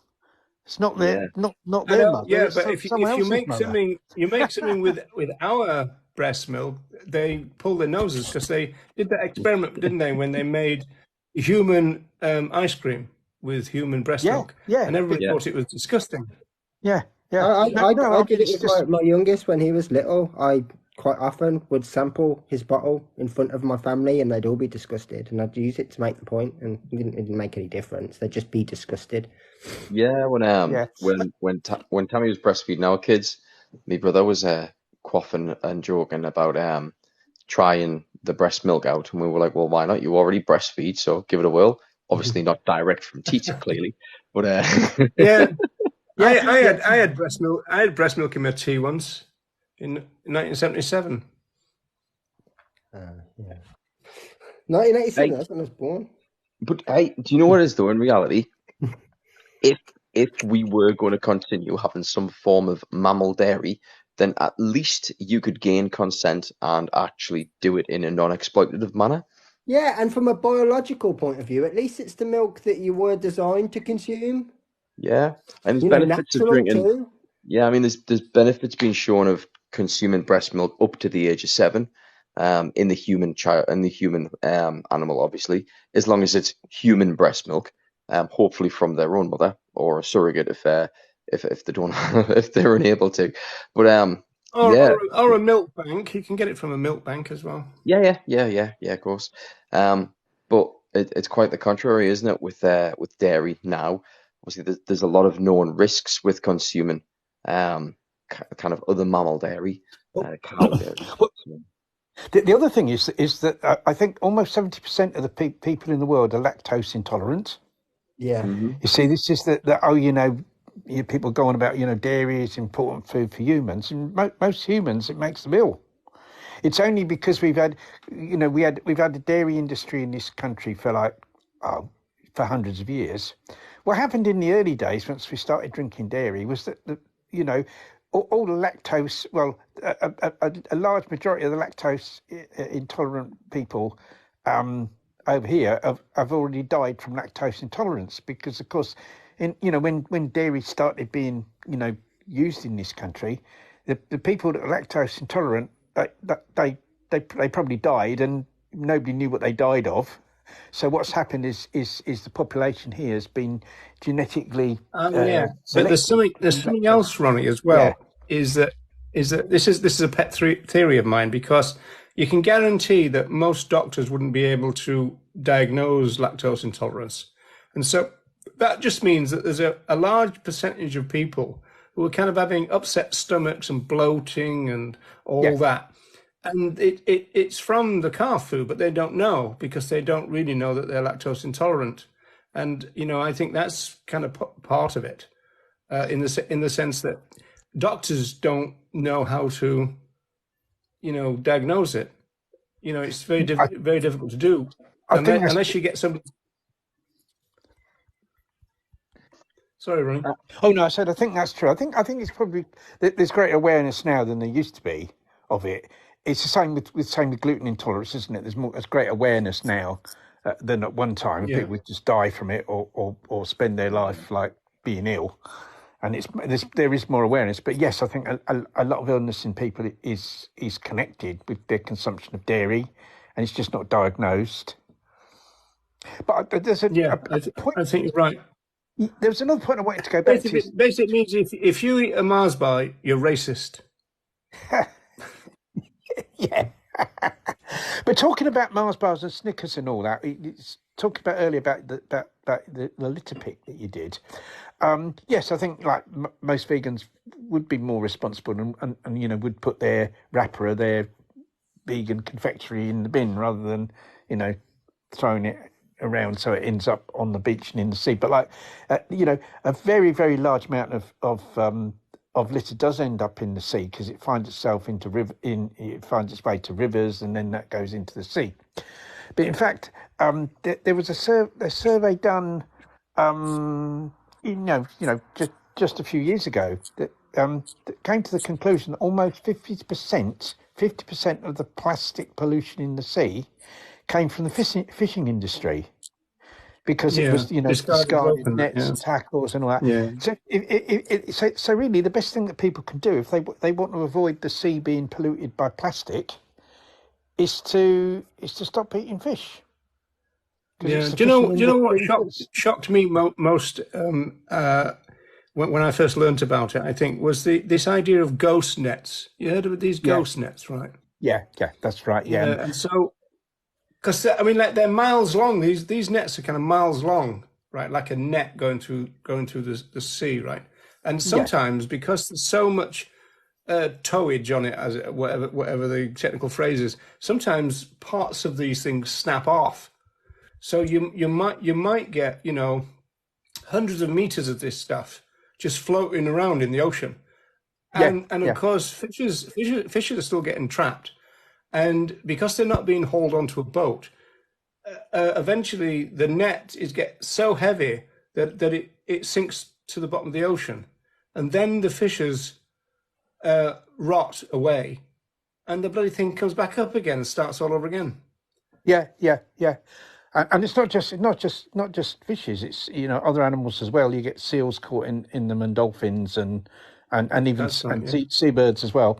But the other interesting thing about the fishing industry is people talk about the harmful effect of aviation on the climate. Flying is one of the most important things to avoid if you want to minimise your.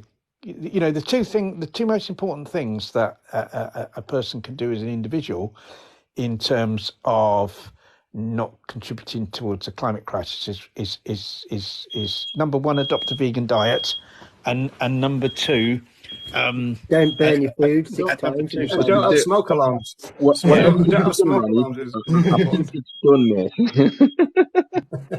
mate. Whatever you're cooking must be done. What, done as in completely burnt? Yeah, done Yeah. as in perished. Yeah, there's a difference between char grilled and charcoal. Yeah. Yeah, that's a great line. Actually, that brings me to a question. A vegan on Instagram about 3 days ago said that that vegans can drive Hummers, which I presume is a very polluting vehicle, Yeah, and huge also there's 4x4 no thing, isn't it? I think. and no problem about them flying around the world for holiday purposes. I just wondered what you might make of that. Well, I suppose it's going to sound bitter because I'm not in a position to do either of those things regardless. But I mean, no, I mean, for holiday purposes, I suppose you'd have to take into consideration if you've got like a young family who have got expectations, and that's what you'd have usually done before you went vegan or something, then I suppose you've got to take that into consideration and maybe reduce or look at holidaying in the UK, all these different things. But like, let's just take some of these people that fly from place to place just because they can. Like that's absolutely ridiculous. We've got big time activists that do that. They fly from one side of the world to another side of the world that just to do a conference or whatever. Is that Yeah, but you see, the point is, Andy, that this argument was that veganism is not about the environment, which Ronnie and I would disagree with. And Yeah, I think I you mean, probably I would. would. I mean, again, you're kind of doing it's a bit like, you know, the protest from last weekend where you've got quite a lot of the people that are, say, vegetarian or non-vegan that are worried about the climate change. And it's like, yeah, but all of your 3 days worth of activism has been undone potentially with one purchase or one meal. When you take into consideration a flight, it's even more counter it, like just huge things. No, I would totally agree with you. I mean. And unless there's no way around it, like some people have got certain jobs and all these things that they just physically can't get out of. But I think a lot of the time you could make different choices now. There's so many sanctuaries in the UK that have got what they called like Airbnbs or something. So you could not only put your money into a sanctuary, but still have a good holiday and a good time without flying. And it's actually kind of helping a sanctuary as opposed to just paying Ryanair or someone. Yeah, you could go north and get bitten by Scottish midges instead of Spanish ones. But yeah, it's an interesting idea, isn't it? You know, this thing about the Yeah, I environment, mean, because I wouldn't want anyone to feel like you're not allowed to have a break anymore, because obviously that's important, but it would be definitely something to consider going forward. Like, how is this going to impact the rest of the world? Is there I'd something say that I could do? another thing that's shocking, though, you know, is the fact that if you think about how recent it is that we actually started to fly. I mean, we're not talking about a long time ago. And so, in a sense, this might be the only generation of human beings that are ever being able to kind of crisscross the world in the way that they do on aeroplanes. So, you know, and I mean, eventually I would have thought that because when the climate crisis really starts to hit, the only thing that are being flown would be produce or equipment or medicines, you know, but not people. So you just have those planes with no seats in them, and it'd just be a transportation machine, you know, Yeah. because we are the first generation and probably the last generation that's be able to behave like this. Yeah, I'm back now. Doesn't it? There's something I wanted to carry on from when I had to kind of mute myself because of the alarm going off again. With regard, have you hit that thing with a baseball bat yet, Ronnie? Or what? I'm very tempted. I'm very tempted to. Once it starts, it seems to. We'll have to get someone in to look at it, I think, because it's kind of. It does this once it starts. It keeps going off all the time for ages. Yeah, with regarding aviation, we were talking about the fishing industry. The fishing industry. I mean, you know, like I said, you know, flying is a thing to like try best to avoid in terms of protecting the environment and combating the climate crisis. But in fact, the fishing industry is responsible for more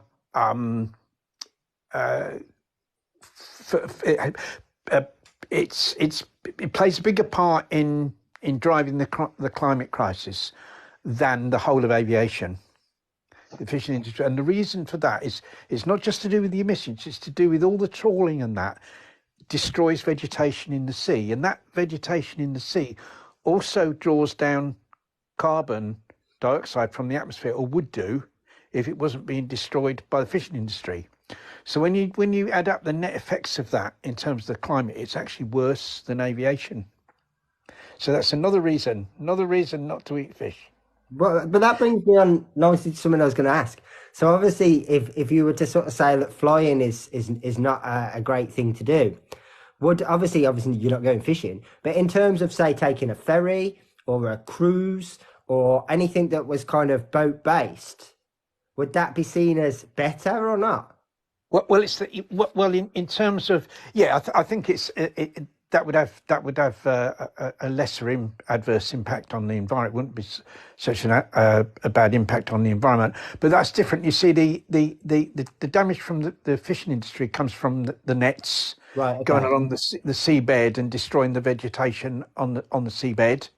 That's the problem, and that vegetation then can no longer draw carbon dioxide out of the atmosphere. So that, I mean, just thinking hypothetically, you're never going to stop people traveling. So if you were to try and sort of like moving forward, if it became a lot less frequent to travel by plane and more people were traveling by boat, then there'd probably be now other factors that at the moment aren't a big thing, because there's more sea traffic. Obviously, you'd have more sea mammals or sea life that would be caught in propellers, all this kind of thing that wouldn't be happening as much now because there'd be more traffic. So I suppose you're going to have issues no matter what you do. Well, I think the thing about, you see, I've always wondered about that, like travelling. You know, why does someone want to go for a holiday the other side of the world when probably just a few miles down the road from them is like a beautiful place where they could spend their time? We've still got, despite like human impact, we've still got some like really beautiful spots in this country where someone would go for a holiday, or even, have a staycation and just go for days out. There's lovely places all around. Why does someone Yeah, but Ronnie, I can understand it. You want to experience other cultures, you want to, experience other climates and stuff. So I can kind of understand that sense of adventure and all that. Kind of going 20 miles down the road is not exactly that, is it? No, and I mean, just to take my mum and dad's ethos is for their holidays is they want to get away from England and English people for a week, which is why they never go to the big popular tourist places. That's get rid of English people. So go to Benidorm in the height of the summer. That's exactly why they don't do that. Like they don't do that. They go places that I've never heard of and stuff for exactly that reason, because they don't want to bump into English people. Tolerate Marinos, yeah. So I suppose a big part of it is escape too, isn't it? Escape in normality, the life that you normally live. By going down the countryside, you're still in England and still the same time zone and so yeah, I can understand it too. Yeah, there is that, but you see, but on the other hand, there's other negative aspects to kind of going on holiday far away. There's first of all the cost of it. Leaving aside all the cost to the environment of the travelling. What I'm talking about is like the negatives that you experience personally, in terms of first of all, it's going to be more expensive. Secondly, it's kind of more stressful because there's more things to worry about. You've got to kind of think about passports. You've got to think about you're kind of going into a different culture where there's a different language, and so you're going to have perhaps a difficulty with language and stuff like that. So there are negative aspects to go in, a long way away to another country. And it's kind of something, funny enough, it might be me, it's something that's never appealed to me. Like, when I was young, I had friends that kind of, I'm going off like round the world. Hang on, I'll be back in a second.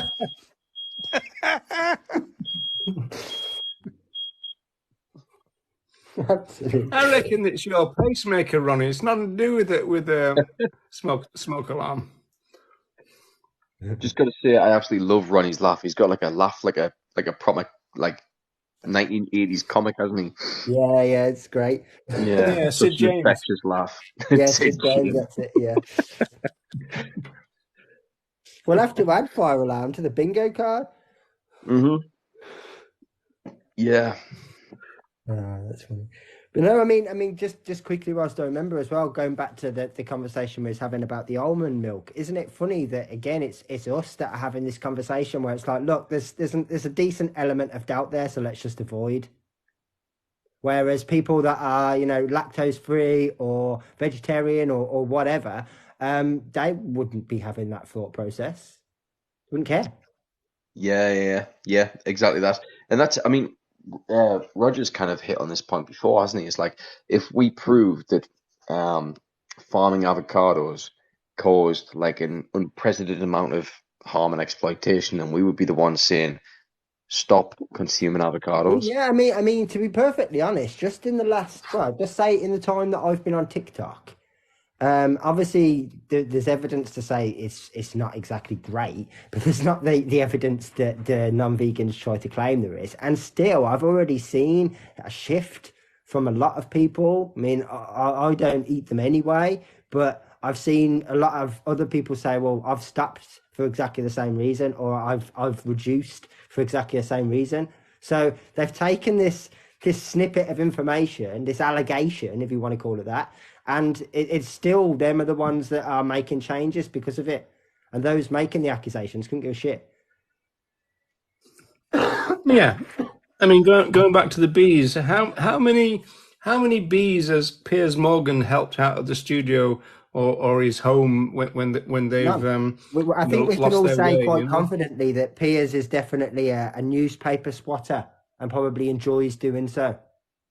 I would even go as far to say that Piers Morgan turns into a 6-year-old girl screaming, frantically running around, waving his hands about at the thought of a tiny black and yellow insect coming near him. I wouldn't be surprised. He's probably so toxic they just die as they got close to him.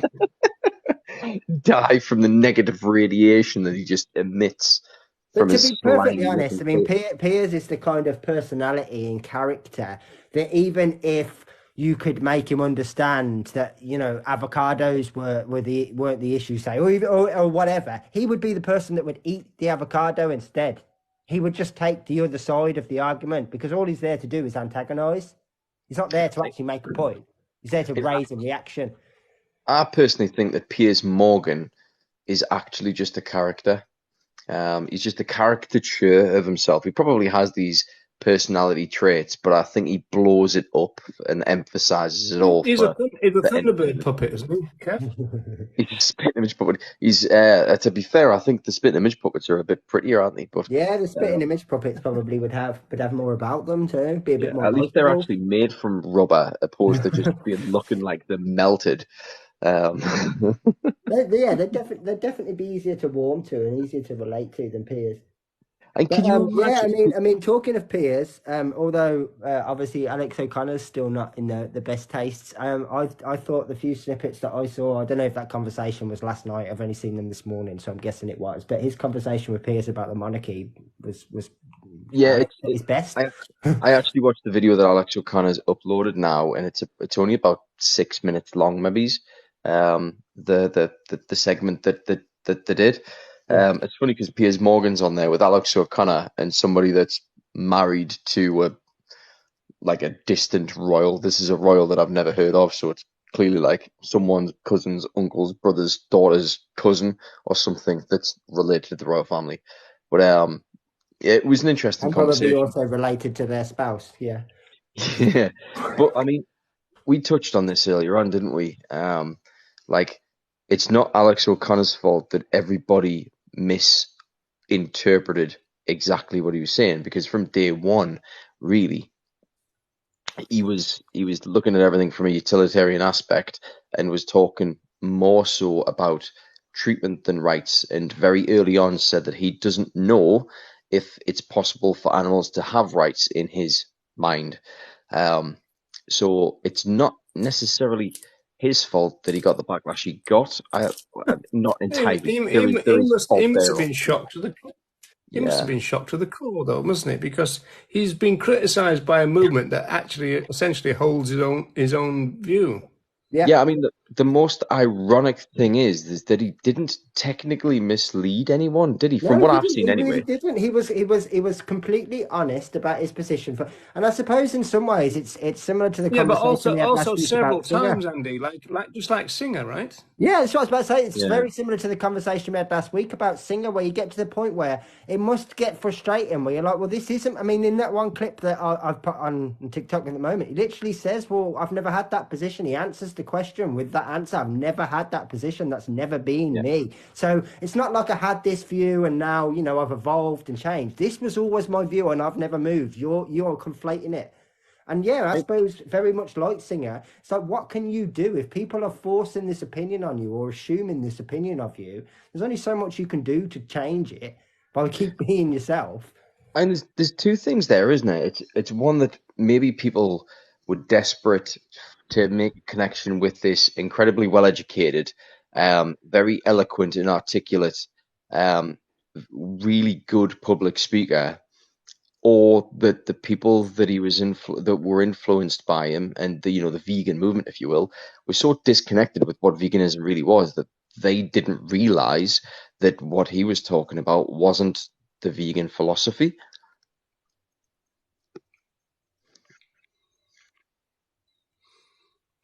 Well, I called the conversation. Yeah, well done. Sorry, I was a bit caught up reading the comments, so sorry about that. Can you say that again, Kev? Oh, you're asking somebody with potential ADHD to remember what he's just said now. So what I Well, basically said, just repeat that 40-line statement.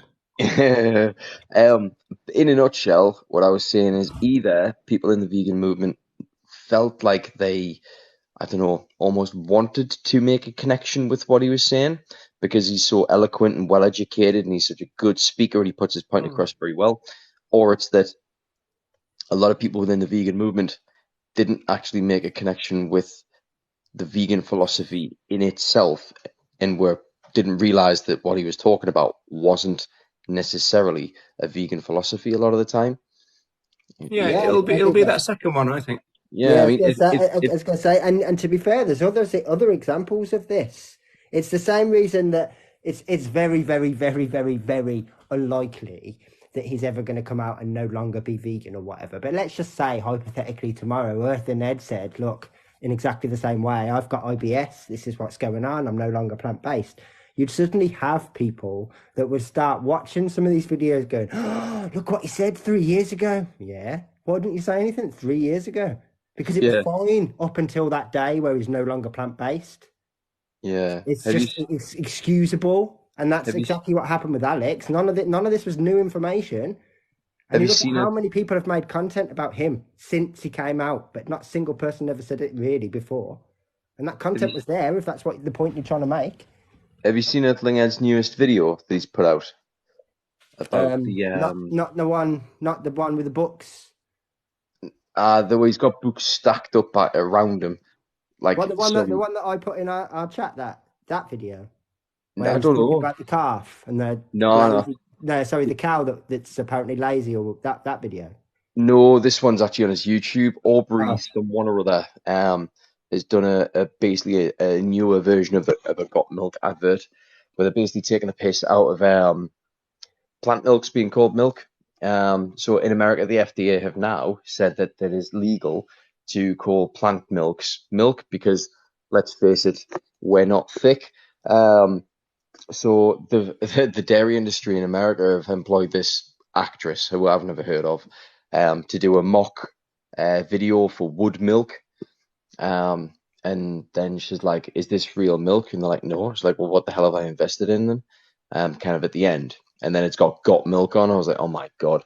But all the way through it, Earthling Ed is clearly just trying to provoke a reaction because he was talking about he said something along the lines of the only thing that farmers like more than misleading the public is fisting cows.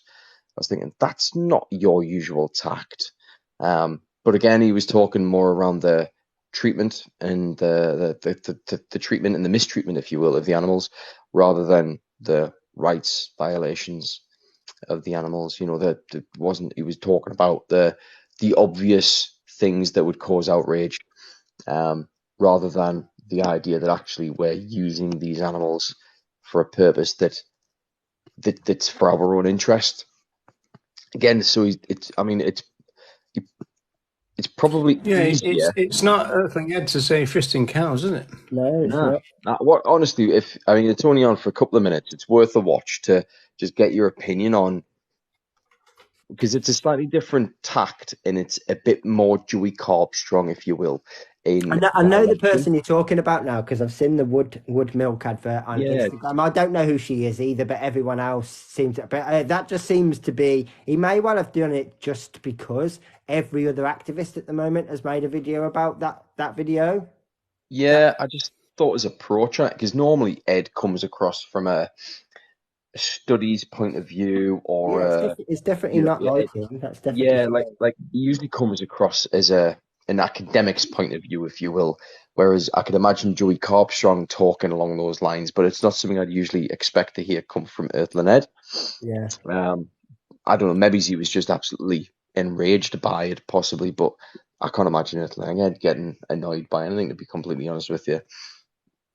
I love it though, you know, when those subjects come up, where obviously all the influencers are thinking, God, I've got to put something out. I can't miss out. I can't miss out on this. Yeah, that's and honestly, when you're looking at it from their point of view as well, that kind of thing. I mean, it's like a 1 minute advert or something that they've just got to react to. It's such easy content for them. They know that it's already like flavor of the week, so to speak. Everyone's going to jump all over it. It's easy views. So it's just lazy as far as I'm concerned. Like it really is, especially when you all do it. You should be the one that goes, I'm not going to make a video about that. Everyone else has. Not, yeah, let's make another one. Or try to Yeah, take it from a different angle or do something. Yeah, but it just, it gets frustrating. I mean, I think the one time where I noticed it more than ever was when there was that Gordon Ramsay clip where he stepped into the pen with all the lambs. I think everybody on YouTube made a reaction to that. I think there's two things on that, isn't there? It's the capitalist machine that is social media now, and the fact that these activists know that their followers want their opinion, so they'll have seen the video by Earthling Ed, they'll have seen the video by David Rams, they'll have seen the video by Joey Carbstrong, and then I don't know, The insert other thing big name activist name. Yeah, it wasn't until I was doing the last bit of research last night for the new bit of the film where I was thinking, you know, a lot of these people, especially on TikTok, especially TikTok, and I'm not sure so much about the other apps because I'm not so familiar with them, but TikTok especially, once you get to a certain level, you'll have some sort of like, not necessarily an agent, but like an organization that will start running your accounts for you. And it's kind of like, for all we know, I mean, it's just hypothetical, but for all we know, Gordon Ramsay and say Ed have got the same agency running their TikToks that are just more or less competing against one another seemingly, but the same company's winning twice. Well, yeah, because the same company's getting paid per click. Yeah, exactly. And a lot of these big names are all run by a handful of these agencies who are probably all interconnected. So yeah, a lot of them, it seems like they're one versus another, or it's a rivalry, but in reality, it's only one company that are winning in the end. Yeah. Yeah. So you were talking about Earthling Ed's books being in his video earlier on. I was talking about it was exploitation, or additional exploitation he was talking about, wasn't he? But yeah, in this video he's done, kind of talking about the wood milk advert. He's literally got stacks of books just in the shot. What? So it's worse than the other one? Yeah, he's literally got, behind him, he's got 20, 30 books stacked up for the full frame. I mean, actually, you know, it's funny that you say that about the fisting thing, because that is obviously massively out of character for Ed. But I also thought, to be fair, considering the decorum and tact that he usually has, that video was out of character for him in that sort of blatant advertised promotion whilst I'm talking about exploiting for likes. Well, at the end of this video, he actually went ahead and said something about his best-selling book. And I was thinking, well, maybe he's trying to give it a bit of a push to get this book further up the charts. So he's doing these things, responding to American adverts. Maybe he's now trying to push his book in America. Well, he lives there now, so I suppose that's more of his audience. But yeah, I mean, at the end of the day, it seems weird to just even taking that into consideration. If this is a new thing, if you've already got a best-selling book, why are you all of a sudden the desperation to push it? You've never done that before, and certainly not in your videos like this. I just thought personally, if you're going to make a point that like it's even worse that he's made a video about it and put it on the internet, then you're doing exactly the same thing by making a response video, and you're exploiting that cow even further because you're promoting your book at the same time. Like I just thought that was really, really, I don't know, just distasteful. It's just business. Speaking of business, do you think it would be possible to? Because I don't understand why a lot more vegans are not more upset by this. Whether they would kind of boycott all those ones who insist on using super chats and whatever that other version of it is. Because I find the idea of being forced by a vegan to pay them to speak to them to be a bit grotesque myself. I think it's deplorable. I agree. I don't know why others don't think it's deplorable and why so many people seem to do it. I don't know. But the thing is, I suppose, we're not just dealing with vegan activists in this sense. When it comes to like super chats and donating and giving money, this is kind of like what social media has become. I mean, look at the people that make a fortune on here just talking shit all day on their live and not all just perpetuating drama, say, between other people and all that stuff. That's become what people do give their money to. So I don't have any problems with stuff like Patreon. I mean, there's a small channel that we all know about who was struggling to get past 700 for ages and ages and ages, and then suddenly they're now bragging about being monetized, and they've now got the super chat thing going. I just think it's appalling that vegans would. I mean, I don't care whether if you go onto a football chat thing and you've got all these super chats flying around, but vegans making other vegans pay to talk to them. Yeah, absolutely, totally, 100% agree. Yeah. It's appalling, isn't it? I mean, where did they get the brass neck?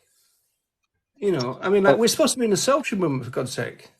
It's based upon an appeal to emotion, really, isn't it? When you think about the way that they try and sell it, like I know David Rams would be like, "Please support this Acme activism so I can continue doing what I'm doing." And it's like, yeah, I mean, I find a lot of what he does entertaining, but I would never pay to interact with him. Well, I don't mind that bit if you're talking about Patreon, as I said. But Andy, we were watching a thread, right? And one person gave another vegan something like $130 in one session, right? So by dint of just things like poverty and stuff, you're automatically moving towards the richer and the more right-wing people who are going to be interacting with you. They're going to get their messages on the screen. The poorer people who can't afford it won't. Yeah, absolutely. I don't know for sure what YouTube's percentage is, but if it's anything like the coins on here, then I think that's something like 65% or even maybe even more than that goes to TikTok. So if it's anything like a similar percentage with YouTube, the vast majority of your money that you're giving isn't going to the activist anyway. It's going to YouTube. So it kind of defies the point, even if you've got good intentions a lot of the time. Because a big bulk of that isn't even going to them. I mean, I think it was 125 that totaled up on that chat. And I mean, I don't, like I said, I don't know what the percentages are, but there's a chance that only say 70 of that got to the person, which I mean is still a decent income for just sitting there talking and everything else. But a huge percentage of that is going to a company that are advertising everything that you're against. Yeah, so it's almost like it's like a self-tax or something, isn't it? Yeah, it is very, very much like that, isn't it? And it's the kind of the same with, as far as I'm aware, there isn't a single one of these ones, whether it's Ko-fi, whether it's Patreon, whether it's whatever. There's not a single one of them that don't take a cut because that's how they make their money. So Yeah, that's every what it single would be, yeah. time, you're obviously there's that tiny element of risk. In the same way that there is every time you pay tax that it's going to vivisection or whatever the government choose to fund with your tax money. Like, you can't do too much about it. But when you're paying in those super chats, that's definitely a choice that you can not make. And you'd be better off donating directly or subscribing to their Patreon. Like, if someone says something that you really appreciate and really think that they know you've done well, I want to send them like a token of my appreciation. It'd be much better off than you doing like a one-off on one platform than it would for you to send something like a super chat. Because of the huge hits that you get taken. Yeah, but the other problem, you know, $20 each time, you know, that yeah, makes no sense to me. I would say the other problem for it is that sometimes the super chats are just filled with inane rubbish. Yeah, absolutely. But sometimes people will send a super chat which has got a love heart too. They'll pay $15 or something ridiculous to just send and so heart. but that'll end up on the screen, right? And so that actually kind of reduces the quality of the entire experience, because some people in the chat are making relevant comments which would, you know, kind of add to the discourse. They don't stand a chance of getting their views thing because they're not paying. Yeah, absolutely. It's just totally appalling. Yeah, and I mean, the other side of that as well is going back to the sort of the conversation that we both watched. The person knew that as long as they paid their money, they could more or less get away with saying whatever they wanted about whoever else they wanted, and it would get read out. It was never challenged, was it? Yeah, Never challenged. exactly that. As long as you pay the money, you can make any accusation against anyone you want. It's no problem, and it'll very least appear on the screen. Yeah, and that's wrong too. Yeah, that's definitely wrong. Definitely. But yeah, this is the kind of thing that we're now dealing with. I mean, yeah, absolutely. There's if you want to sort of support people, then there's lots of good ways that you can do that without giving your money super chats and that kind of stuff. But it's the fact that these have become a common thing now. Like, people are now more interested in doing these big long live streams because they can sit there and get dozens and dozens of these super chats in, and that's the point now. It's not actually about even making content anymore. The content is just watching someone else's work and getting paid to do so twice. This is interesting. Jim Harlan says, anyway, aren't they? They're making their money on the ads and that sort of stuff. They're just getting extra whilst they're doing the super chats. That's all extra. It's extra, yeah.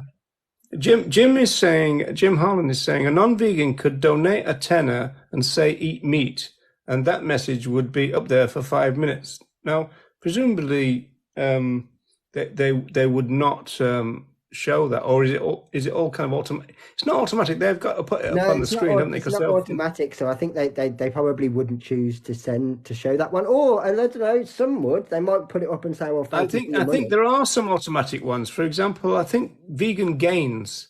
He's talking away, and suddenly this. Yeah, actually, you're right. I think if they use Twitch or something like that, they are automatic. Because if you ever watch people that are quite popular, sometimes they're far too fast for them to be clicking on them and everything else. They are just automatic. That's right, because they have those special. Yeah, but they're in the middle of a sentence, and then suddenly that's it. Because they have those like little sub noises or random alert like videos and things that pop up. That's right. Yeah. So some of it is automatic. So yeah, I guess it's just as you pay your money, you can say what you want. But it is concerning that seems to be, you know, the way forward. A lot of those things should just be turned off, not just because of the money side of it and where that money's going, but also because it senses this division, doesn't it? Like, if you can't afford to super chat, it's almost like, well, there's no point me typing my comment. There's no point me being here. You know, it'd be great. It'd be great for those that are asking for super chats that nobody did one. It would be great. Yeah, it would be quite. It would be interesting, wouldn't it? Well, it would also be interesting from the audience's point of view if nobody did it on a one-off, just as a test. Whether, you know, there was a reaction from it, whether they moaned or whether they just was like, "Oh, fair enough, you know, it's your choice." Or whether they actually would have, in that situation, thought, "I need to create some content, so I'm going to have to go into the free chat to get my information, or the content that I'm going to respond to, or whatever it is that they would do."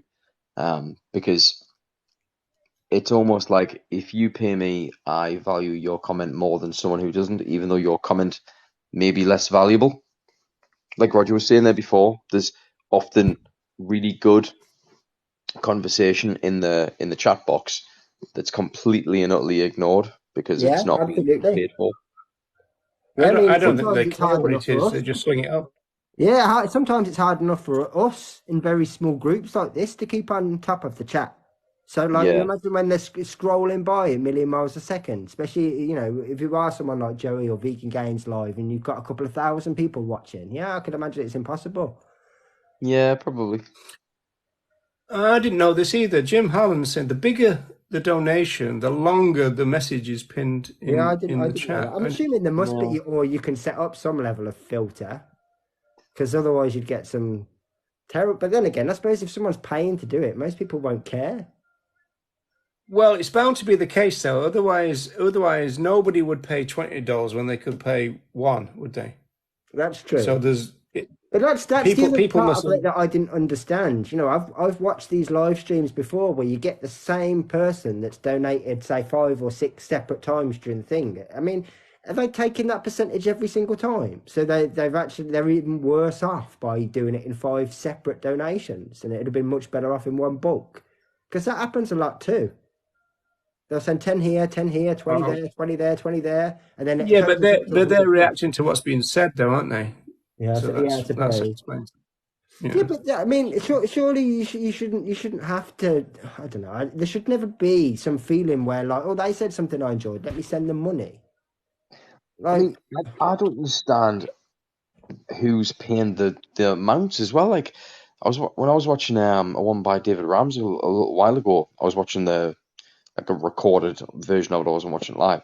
Somebody donated $20 to have one sentence read out, and then they donated. I've seen that of some that are far worse than that. I watched one the other day. Someone donated $55 to just keep doing what you're doing. That was what that's all it said.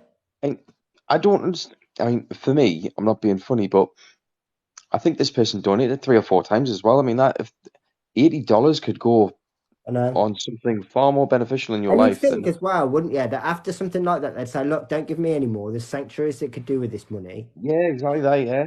Or you've donated $80 to us. Of that $80, I'm going to see X amount of money.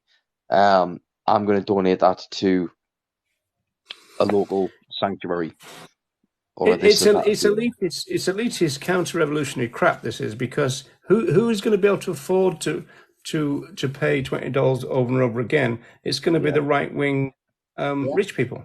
Yeah, and you Yeah, can also see why people think this is all like privileged, because there is a lot of money that changes hands between certain people, and that makes a lot of other people feel excluded. yeah, You know, I've seen people before that literally have written stuff like big essays where they genuinely want to buy one of Ed's hoodies, for example, but they can't afford £75 for a hoodie. I mean, because who the hell can? Because yeah. you can get one from Primark for like 20 quid. Yeah. But that would make or break their week, so to speak, and they genuinely just haven't got the money to compete. And I just think all of that stuff's wrong. You're talking about someone that's making a fortune, doesn't need the money from the merch.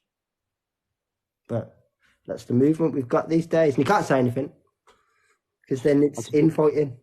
I suppose the main issue with the amount that things cost from these influencers is that people will pay, and the people that can't pay do pay.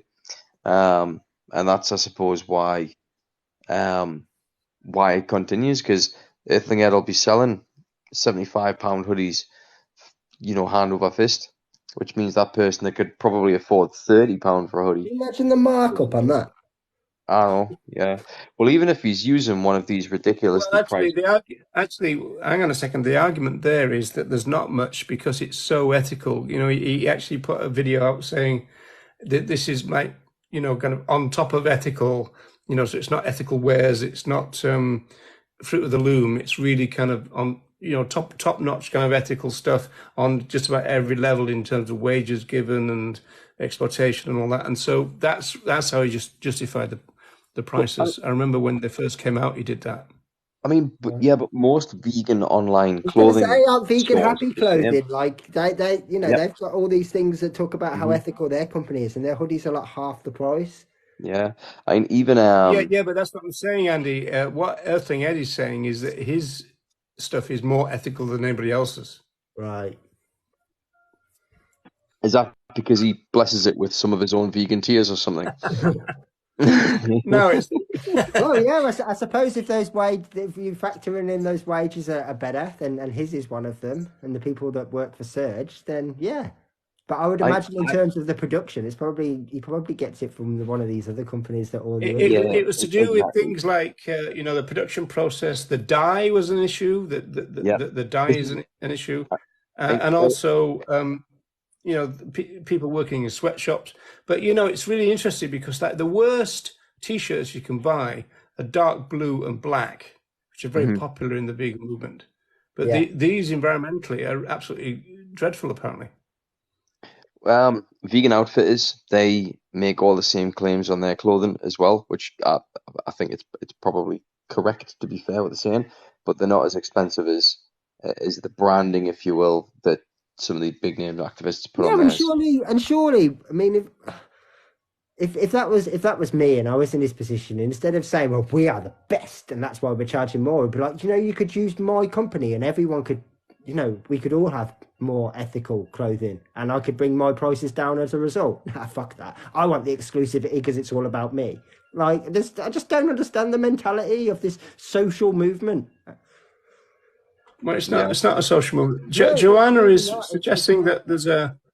Can anybody see Joanna's comment? She wants me to read her comment, but I can't find it. Okay, Roger, read my comment. Yeah, but it's obviously got to be above that. But I've scrolled No, back ages and I tell can't me, see like it. the live flipping out. Tell me, you've been busy. No, How's your feeling? No, I can't see any comment, Joe. It must have been okay. filtered. Roger, just read that comment, and then therefore you have. I'm only kidding, by the way, Joanna.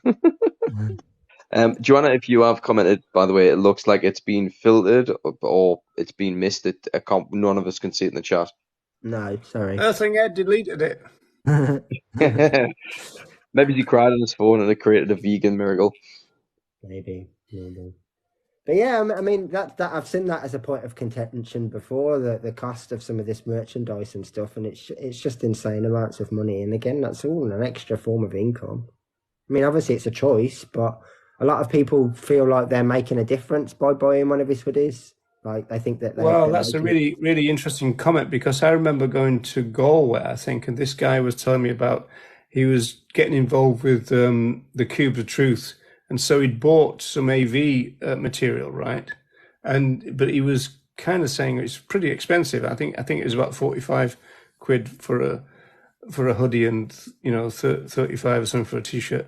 And but there's a lot of pressure on them to wear the kind of uniform in the Cube of Truth. But he thought that the money went to Australia and then back again to actually fund the chapters, and that obviously ended up being not true. And so I think he felt a little bit cheated in the end because he was paying over the odds in the first place, but he was thinking he was benefiting his own local chapter of AV, and it turned out that he was making people in Australia rich. So he was a bit pissed off.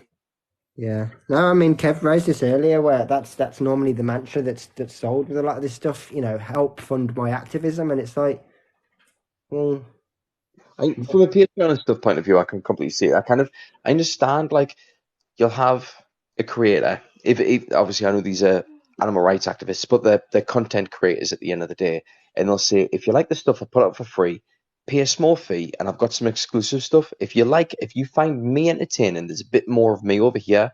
I get that, yeah. That's it. But you're giving someone a bit something more for the money. But like Roger was saying before, the super chat thing especially is and I mean, if you are a full time activist and you're going to make money from activism, I actually think that that's not a bad way to do it. Because in the Patreon side, you could actually be more of a blogger. You could do a bit more about you and get a bit more personal than you can on your YouTube. that's kind of like, I mean, that's what my Patreon more or less is. It's a lot more personal, and So like it's like, I've asked for advice or opinion, and I've posted things that are like halfway through done and all that kind of stuff. Yeah. yeah, I mean, for me, it's like on YouTube especially. Let's just use it because it's the most commonly used platform. You've got so much competition for what you're trying to get out there. If you're actually doing it to try and get a message delivered, then you've got to have a niche. So your niche is going to be, I'm just going to use David Rams just because he's in my mind, to be fair.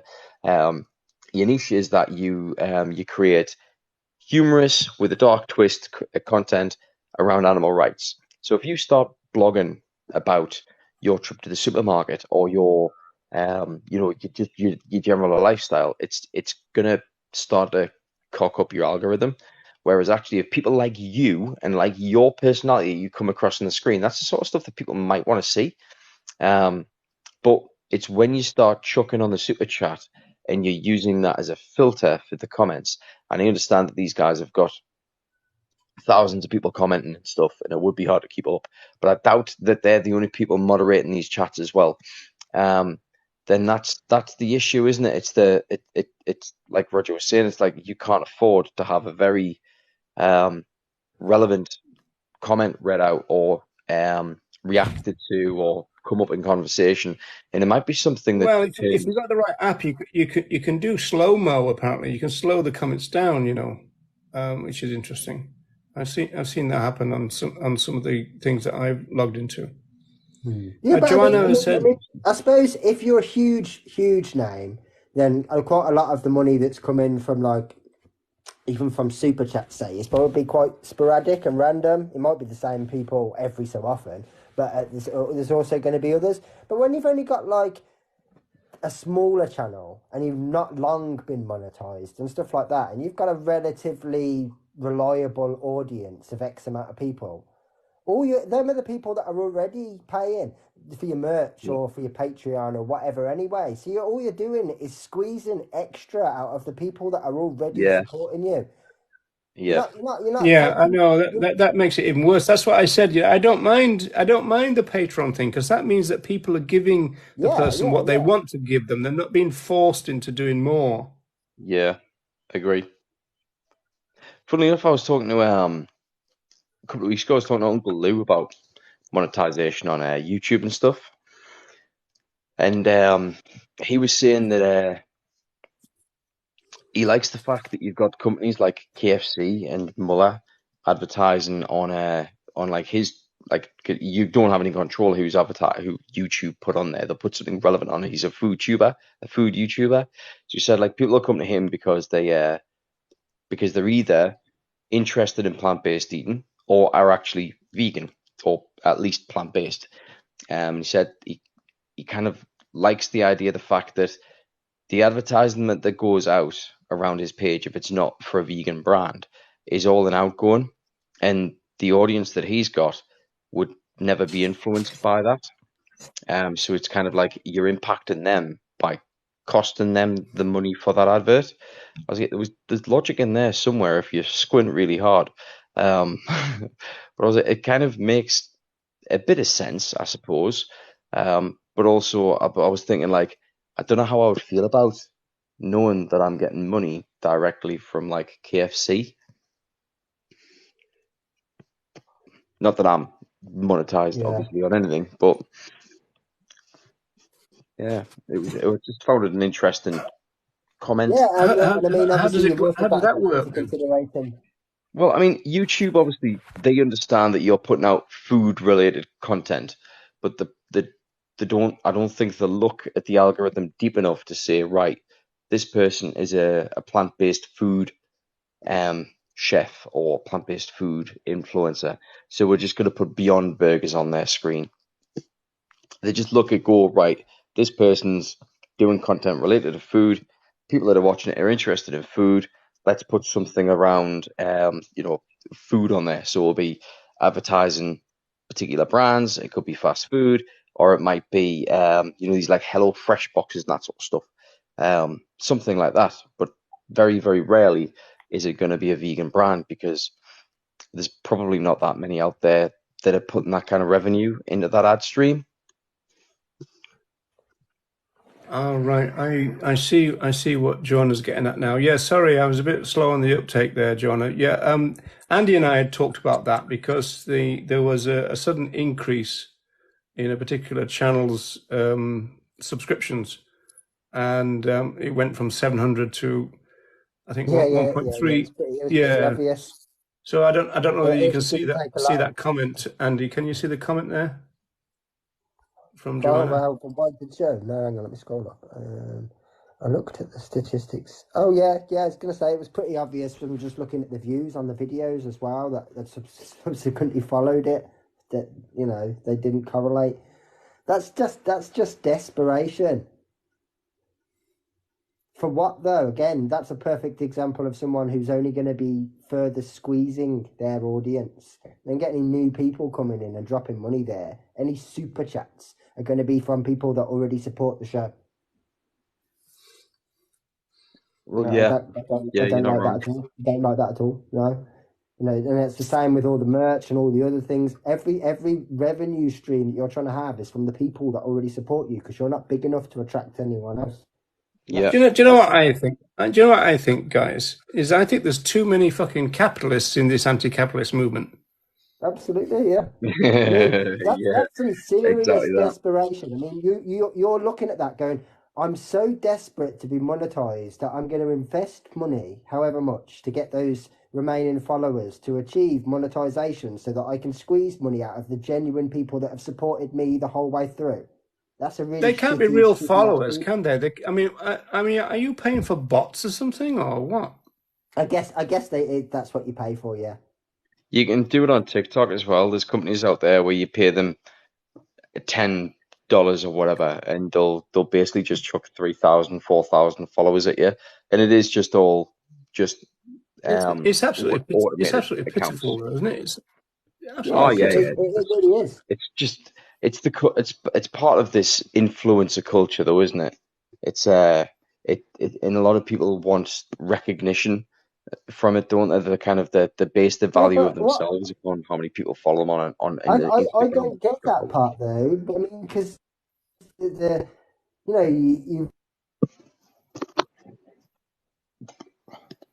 you've potentially worked hard for X amount of time to get to the level that you got to, and you're struggling to get over that hurdle. You're gonna because you haven't. That is just you can now straight away what off your audience. Just all those new followers that you've brought are not your audience. The audience is this exact same amount of people you had when you didn't qualify. So the people that you're now monetizing from are the people that kept you going and genuinely supported you. I just think that's really, really shitty.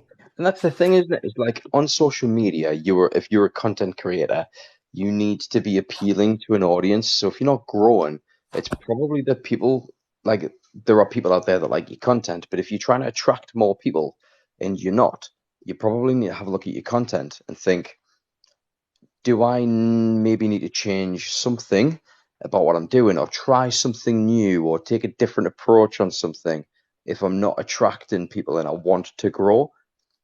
So it's like for me, if it was me, I mean, I'm talking about starting up a food channel soon. I'm still in the planning stages and stuff. But for me, if I was wanting to grow and I wasn't growing, I'd be thinking why, and then try some different things out. Maybe stick a poll out for my followers and go, what would you guys like to see? Because what they want to see might bring Yeah. more people in. But you know what I mean? Like you would try and think about how do I do this instead of just paying for fake accounts or paying for followers or paying to be promoted more.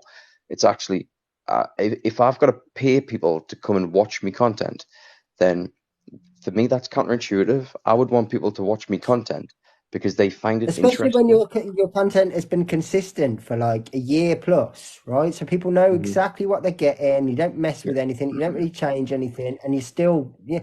I mean, you've got to understand that even if you take personality aside, and it's a completely different person that we're talking about here, who is very likable and everything else, it's a very nichey area. Vegans interviewing Yeah. other vegans at kind of like a pleasant time of day, nicey chat is very unique audience anyway. It always will be. You're only ever going to build up from your guests bringing a few people over who enjoy the show and stick around. And obviously that doesn't happen often enough. You're not going to get no non-vegans watching it because there's no drama in there at Yeah. all. There's not even drama sometimes between the conversations. There's just not. So it's a very nichey area that you're already working in, and then you've got a personality which is only even more nichey. I mean, if you think about it as well from a business model, targeting less than, well, we were like 1% of the global population now. It's not exactly a big pool of people to try and attract, is it? Let's face it. So it's like, from a business point of view, if you wanted to turn this into a business, you'd be far better off taking the whole vegan thing out of it completely and think, okay, what could I do that doesn't have anything to do with veganism, because they're not going to attract everyone. If you were thinking of it from a business point of view, Yeah, from a platform's point of view. just looking at it from the outside, with if they just wanted to make a small change to the way that the show was done and try and reach a different audience, then maybe the Sunday, instead of just having a more or less carbon copy of every other day with a different name, why don't you actually debate a non-vegan or have a non-vegan on and actually have a conversation which could have some interesting topics, or it could get heated, which is exactly the kind of thing that people want to watch. If you're just interested in growth, then there are much better ways of doing that, or utilizing your platform that you've already built up, rather than just shitting all over the people that have supported you and buying bots. I mean, to be fair, I mean, we're not I'm interested in I growth. just don't get it. I'm interested in growth. I'm going to go for twerking next, I think. That's something I'll pay for a super chat to watch, Roger. But I mean, even on that note, like when we discussed this, like the growth thing before, we was just talking about you could do different live shows about different things, and we had the conversation about animal rights and all these different things to just try different stuff. That's exactly what I'm talking about. It's not a case of, well, fuck it, let's just go and buy some bots and then squeeze the people that have supported me. How low down on your list of things to do would that be? Whereas his was the top. That's concerning. I mean, just to kind of on that point, it's not just this one particular channel that does this, is it? We're talking about there's a whole host of people that are looking to. Vegans are supposed to be against exploitation, aren't they, lads? You know, that's we shouldn't be exploiting each other, for God's sake. Yeah, no, absolutely not. And that is, especially with the smaller the channels that these are, and that's the likelihood that all of their audience are all vegan or already given something to someone, or if not them already. I mean, the one advantage you've got with a smaller audience is that you have more people that are a bit more interested, or dare I say loyal, I suppose, to what you're doing. You've got people that have been watching your content probably since the get-go, who know exactly who you are and what you're about, and probably have seen you when your videos were really not polished and not great, and maybe still found you entertaining then, or interesting at least then.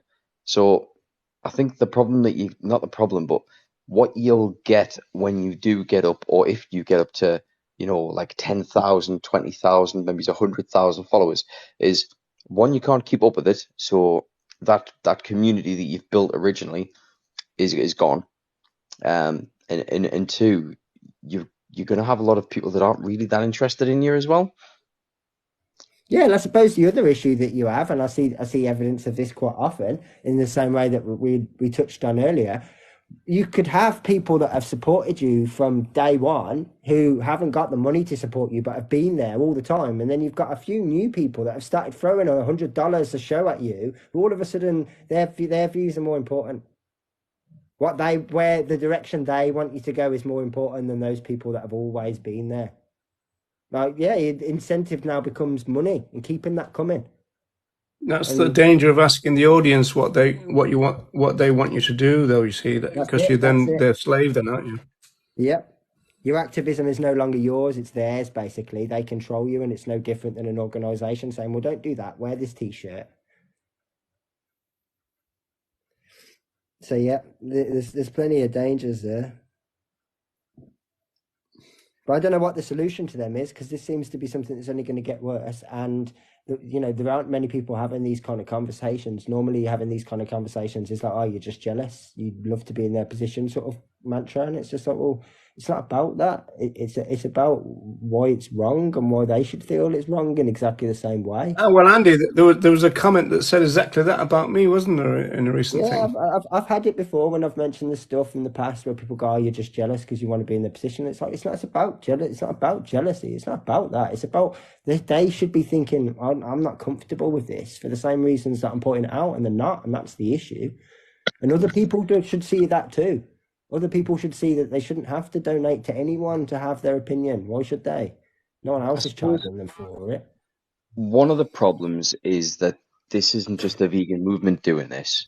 And even when you're talking about, like some of the headlines you've got to put on, or people put on the YouTube channels to make it look like there's drama when there's not, or the thumbnails they use, it's like they've got to do this because they're actually not just competing with vegan content, they're competing with non-vegan content who are doing this. Yeah, clickbait stuff you're talking about, Yeah, isn't it? exactly that. Yeah. So it's like if they don't do it, they probably won't get the views.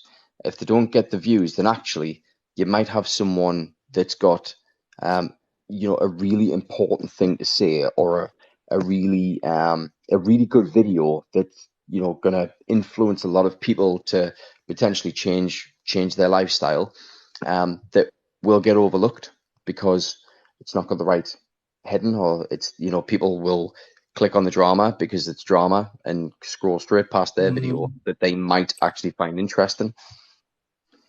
Interesting comment here from Jim Harland. The issue is no one is uncomfortable making money from their community.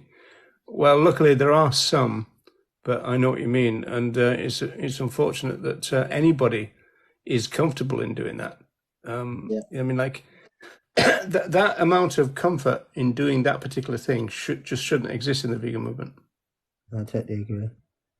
Yeah, I suppose it depends on how you're taking money as well, isn't it? It's like no one's gonna criticize. So Roger, if you released a book based upon vegan philosophy tomorrow, and there was publishing costs and stuff, and you released it and people wanted to buy it because people valued what you had to say, no one would criticize you for that, would they? It's if you did a live video and only read out a $10 super chat and you wouldn't read anything else out, then that's a little bit different, isn't it? That's where it becomes almost exploitative of people. Yeah, well, that's why I've said I differentiate between super chats and whatever that other thing that Yeah, they do exactly through that. Yeah. Discord or whatever it is, and Patreon. I mean, I don't have any problem with Patreon.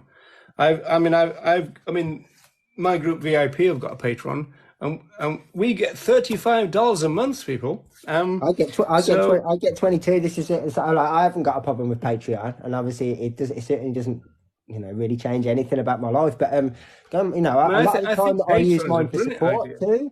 Like it's a safe place to put information. It's safe, like I can put the update of this, or I can put the work in progress version of this, and I know it's okay. And all those people are to be trusted, and all that kind of stuff. So it's a nice environment as much as it's anything to do with money. It's just people. Well, I think Patreon is brilliant because it means that people can then give money to people who are very transparent about what they do. I mean, like grassroots people tend to be very transparent. I mean, almost on a daily basis, they're posting stuff on social media saying this is what we're up to, right? So you can almost like monitor what your money is going to. If you give money to Peter or Animal Aid or anybody else, you haven't got a clue what happens to that 20 quid. It just goes, right? And you don't know. I mean, like, you think, okay, well, in 3 months' time, they're going to announce a new campaign. Has that got something to do with my donation? But it's more immediate when you give money to a grassroots thing. And so I thought Patreon was brilliant in that sense, that it might encourage people not to just give people to a kind of anonymous, already rich group, and give it to the people who are struggling, but more active. Yeah, and I really like Cranky Jake's Patreon idea as well, where he basically just puts up a vote every single month for a sanctuary, and people pick which one out of 4 or 5, and that's where the total monthly patrons go. I think And you know. he's already got he's also got a donor, hasn't he, who will double the Yes, amount, right? yes, yeah, that's right. So like, I think that's a great way of doing it. I've got no problem with anything like that, and I think there's a lot of these people that could do exactly the same thing. Saying, look, I've got a decent income now. This excess, I'm going to start putting it in this pot, and we'll do a vote. And you know, maybe they don't choose sanctuaries, maybe they choose local grassroots groups, whatever. But it would just do so much better than what it is doing. It's just accumulating for a lot of people. They're just accumulating wealth, and eventually, one day, if this continues, in another 20 or 30 years, some of these people will be billionaires. Well, yeah. Well, yeah. Well, the real problem with the national groups is the fact that they almost become kind of like centers where all the kind of finances become kind of lodged into it. So you know, you got people like Peter and all that who are it's a very rich organization, right?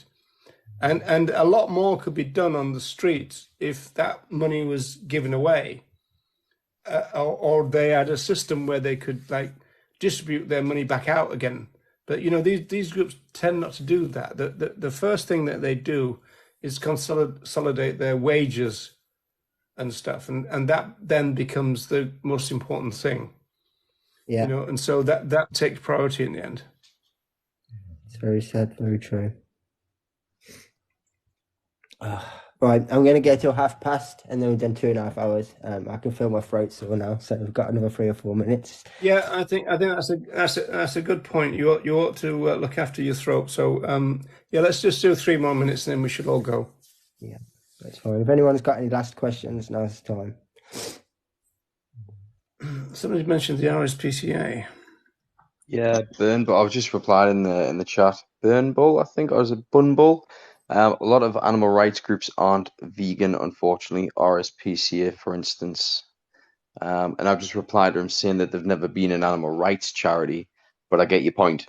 And he said they pretend to be. So, I mean, they've always been for the protection of cruelty, not the protection of exploitation.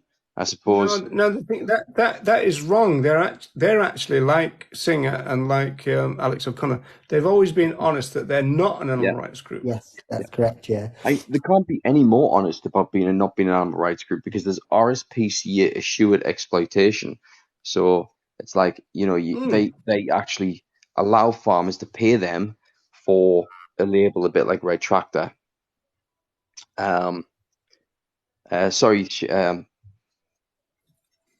I mean, well, they've got guidelines about what to do in a slaughterhouse. I mean, that's not animal rights. That's animal welfare. You know, that's the regulation of atrocities. You know, that's not animal rights at all. And to be perfectly honest, I mean, if you take the RSPCA's mantra, that it's no different than most non-vegans you will speak to. Most people are against unnecessary cruelty. They're against unnecessary suffering. I don't think I've ever had a conversation with someone that goes, no, actually, that sounds like a good idea. Like, this is something that everyone's naturally against. It's just that most people are completely confused. The RSPCA are saying, look, we know what happens in the slaughterhouse. We know what happens in the battery farm. We know what happens in all these places. So we're going to make sure that it doesn't go above this level. This is where we've drawn a line. And everyone's like, as long as it doesn't go above that level, we'll keep buying it. So if anything, their mantra is no different than the non-vegans, except that the RSPCA know where they stand and they're honest about it. And the non-vegans, for the most part, are completely misled. If you actually tell them the truth and show them the truth, a lot of them are really shocked. And that's kind of like what sometimes the changes occur in them. But the RSPCA are always honest about this point. They always have been. It's something that, like, it's why I get frustrated when Ed's had to pop at them and said, you know, they should be held to account. Why? They do exactly what they say they're going to do. We shouldn't be involving them in vegan matters. That's the thing. Yeah, I mean, the RSPCA have got zero connection to veganism. Nope. And they've gotten zero authority in reality either. They're just a charity. So they've got no more authority than you or me. They've just got money and, you know, finances and a legal team. But in terms of the legislation that they'd use to prosecute someone for animal cruelty, it'd be no different than you reporting someone and taking it through civil court yourself. It's the same legislation. Got no authority, no power. Well, I'm not sure about that in the sense that their inspectors have some kind of authority, don't they? Well, they're only a charity or maybe at the not. end of the day. So no, Yeah. it's all voluntary. Like if they come and tap your door without the police or anything like that, they haven't got any authority to come into your garden or anything. No. This is why you quite often get a problem, especially in this country, where the police and the RSPCA, they defer to one another and you just kind of get stuck in this loop. Where, say, there's a dog abandoned in a garden, you ring the RSPCA and they go, well, we can't go in without the police. So you ring the police and the police go, well, you have to ring the RSPCA, it's not a police matter. And you'll do this over and over again. Oh, I see. Yeah, yeah. The RSPCA go, and if they don't get anywhere, they call the police. Yeah, I get you now. Yeah. If the RSP, obviously, if there's a dog tied to a lamppost in the middle of a public street, the RSPCA can act, but they've got no, they've got no authority to scale over a fence or anything like we haven't. It would still be trespass for them without the police, yeah. And they won't do those things. Even they won't kick a door down if there's dogs starving in a flat. They won't do that. They won't break the law. Yeah. Can I just respond to a comment in the chat from Jim? Yeah, of course. We don't pay for Red Tractor or RSP assurance. We work hard to get certified. Well, that's incorrect because the Red Tractor license fee is 0.03% of non-animal products and 0.05% of all animal products, which is actually on their website as well. I've just double-checked the percentage before I replied, but yeah, it's on their actual website for their license fee for, I think it's this year. But yeah, I mean, even if there was no fee involved, those certifications that you're talking about, they've already taken the exploitation into consideration. Yeah, exactly. They're just making sure it doesn't go above what they've already decided is necessary or required for that exploitation to happen. So it's kind of irrelevant. Yeah. Can I respond to Carol Biggs? Burger, roast chicken, sausage, yum. Beef curry, oh my God, yum. The thing is, the vegan argument is that those things are not yum. It's a question of that, you're liking them answers no moral questions. That's the issue. Yeah. And so on the grounds that there's all kinds of, vegan friendly alternatives to all that stuff that you've just said, there's less reason for you to be so kind of attached to it. Yeah, I was just about to say, like, I can have burgers, I can have something that's like a chicken, I have sausages, and I could make a beef curry if I wanted to.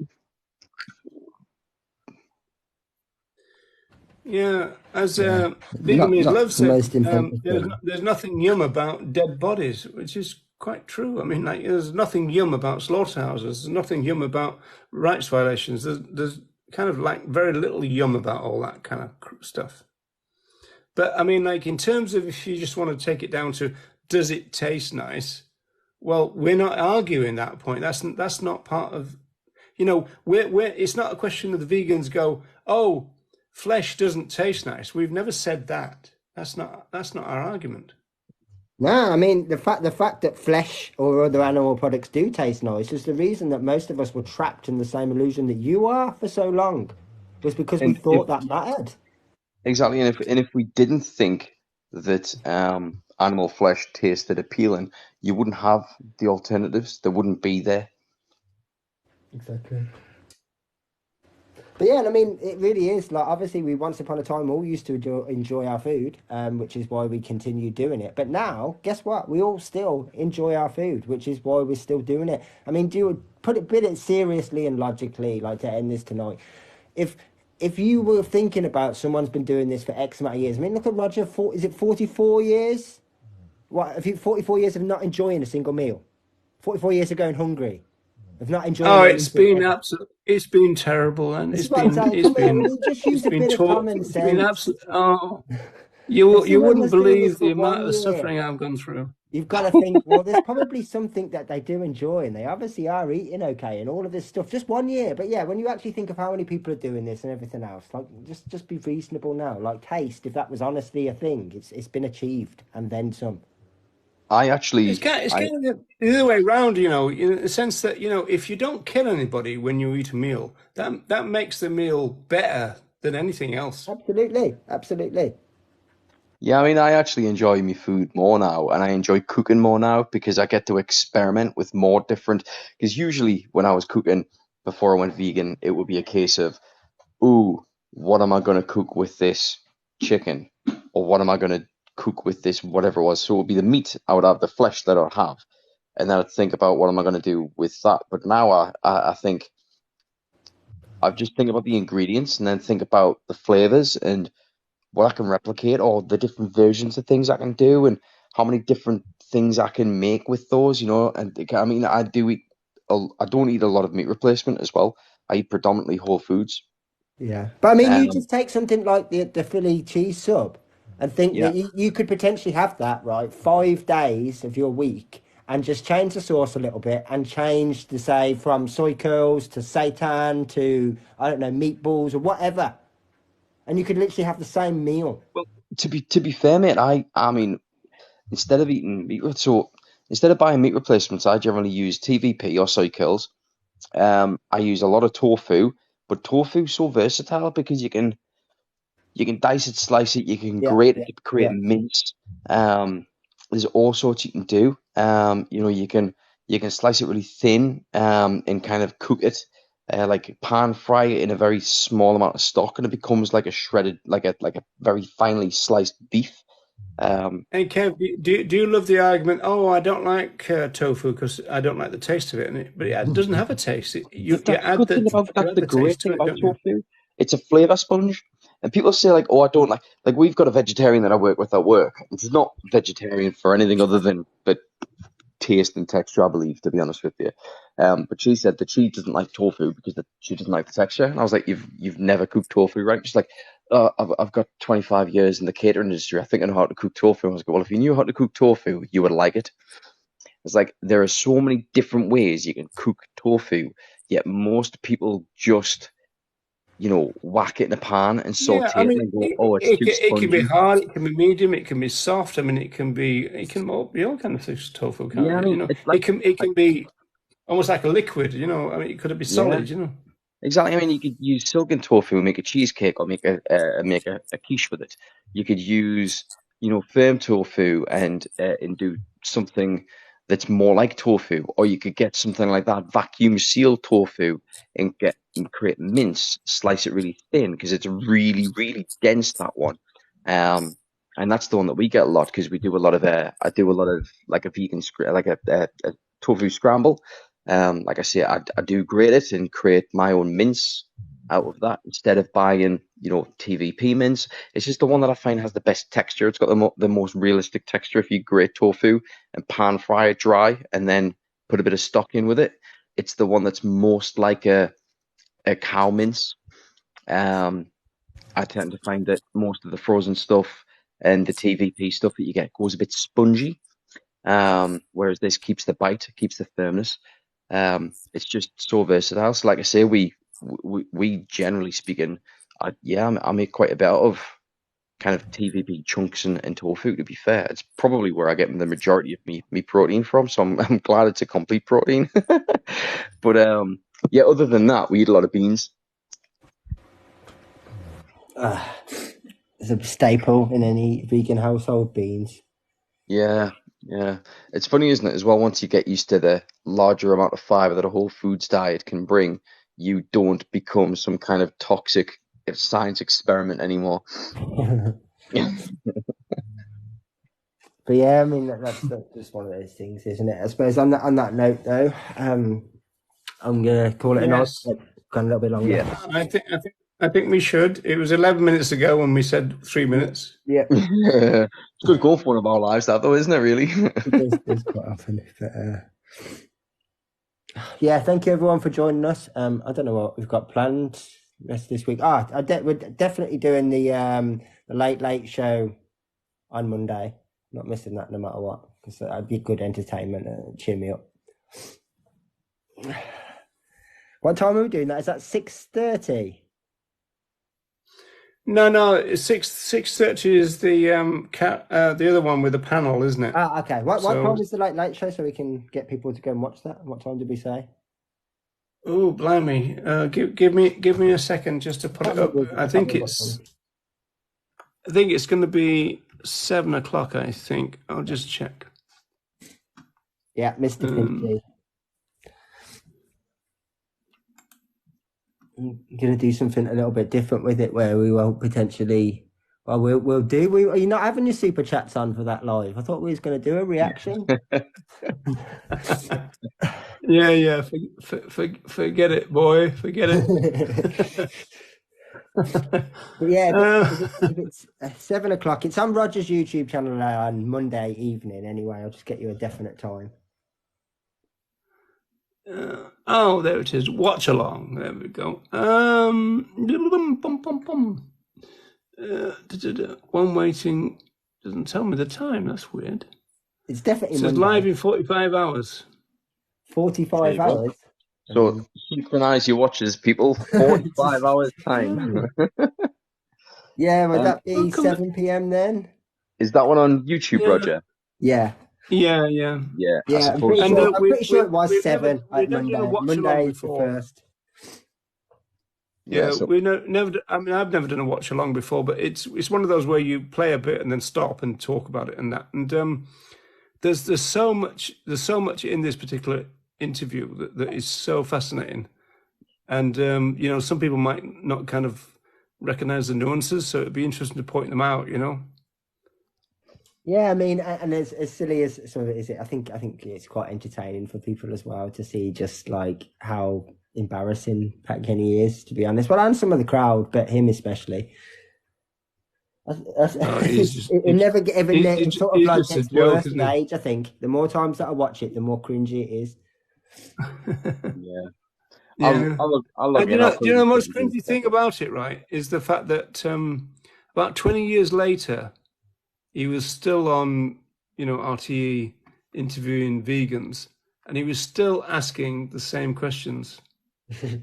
And I was thinking, 20 years ago, you interviewed the foremost philosopher of animal rights, and you obviously didn't take anything in at all. No, nothing at all. I know. But yeah, to be fair, that's pretty obvious in the show, isn't it? It's just he's not listening to anything that he says, really. It's just a reaction thing. But yeah, if you have not seen it before, that's an interesting one to go watch. I mean, tune in, because the Bible thing is a laugh just on its own. Yeah. So. yeah. Well, I like the bit as well where it's just like he explains his position and then it's like, yeah, but do you eat lobster? And it's just like he didn't listen to his position at all. He didn't listen to anything he's just said. But yes, I think there's one. I think there's one where he asks a question and Reagan just goes, "No," kind of. I've already said this. No, go away. And is the Wednesday? Is that this Wednesday coming? That's set up for? No, that's the panel. It's Monday for us. No. But so John is saying it's 8 p.m. It's 8 p.m. apparently. Oh, okay, 8 p.m. Oh, I thought it was. Somebody else said it's 7 p.m. So, blimey! Get on Roger's YouTube channel, find the video, and click "Remind Me," and it'll remind you whatever time it is. It'll remind you at the right time. Do notifications on and kind of why doesn't Roger know anything about time? Yeah. If you get there at 7, you won't be late. Yeah, you can have a nice conversation in the chat for an hour. Yeah, exactly. You can have a nice log on now, just to be on the safe side. Yeah, just sit there. I think it's quite funny sometimes when I look at those things and it's like 3 watching. It's like, it's not on until tomorrow. What are you doing here? You go in the chat and go, "Oh, get out." It's quite funny. Right. On that note, farewell, everyone. We'll be here all night. Yeah, thanks so much for joining us, and we'll see you where we see you. Take care and speak to you soon. Yeah, thanks, guys. Take care, everyone. See you later.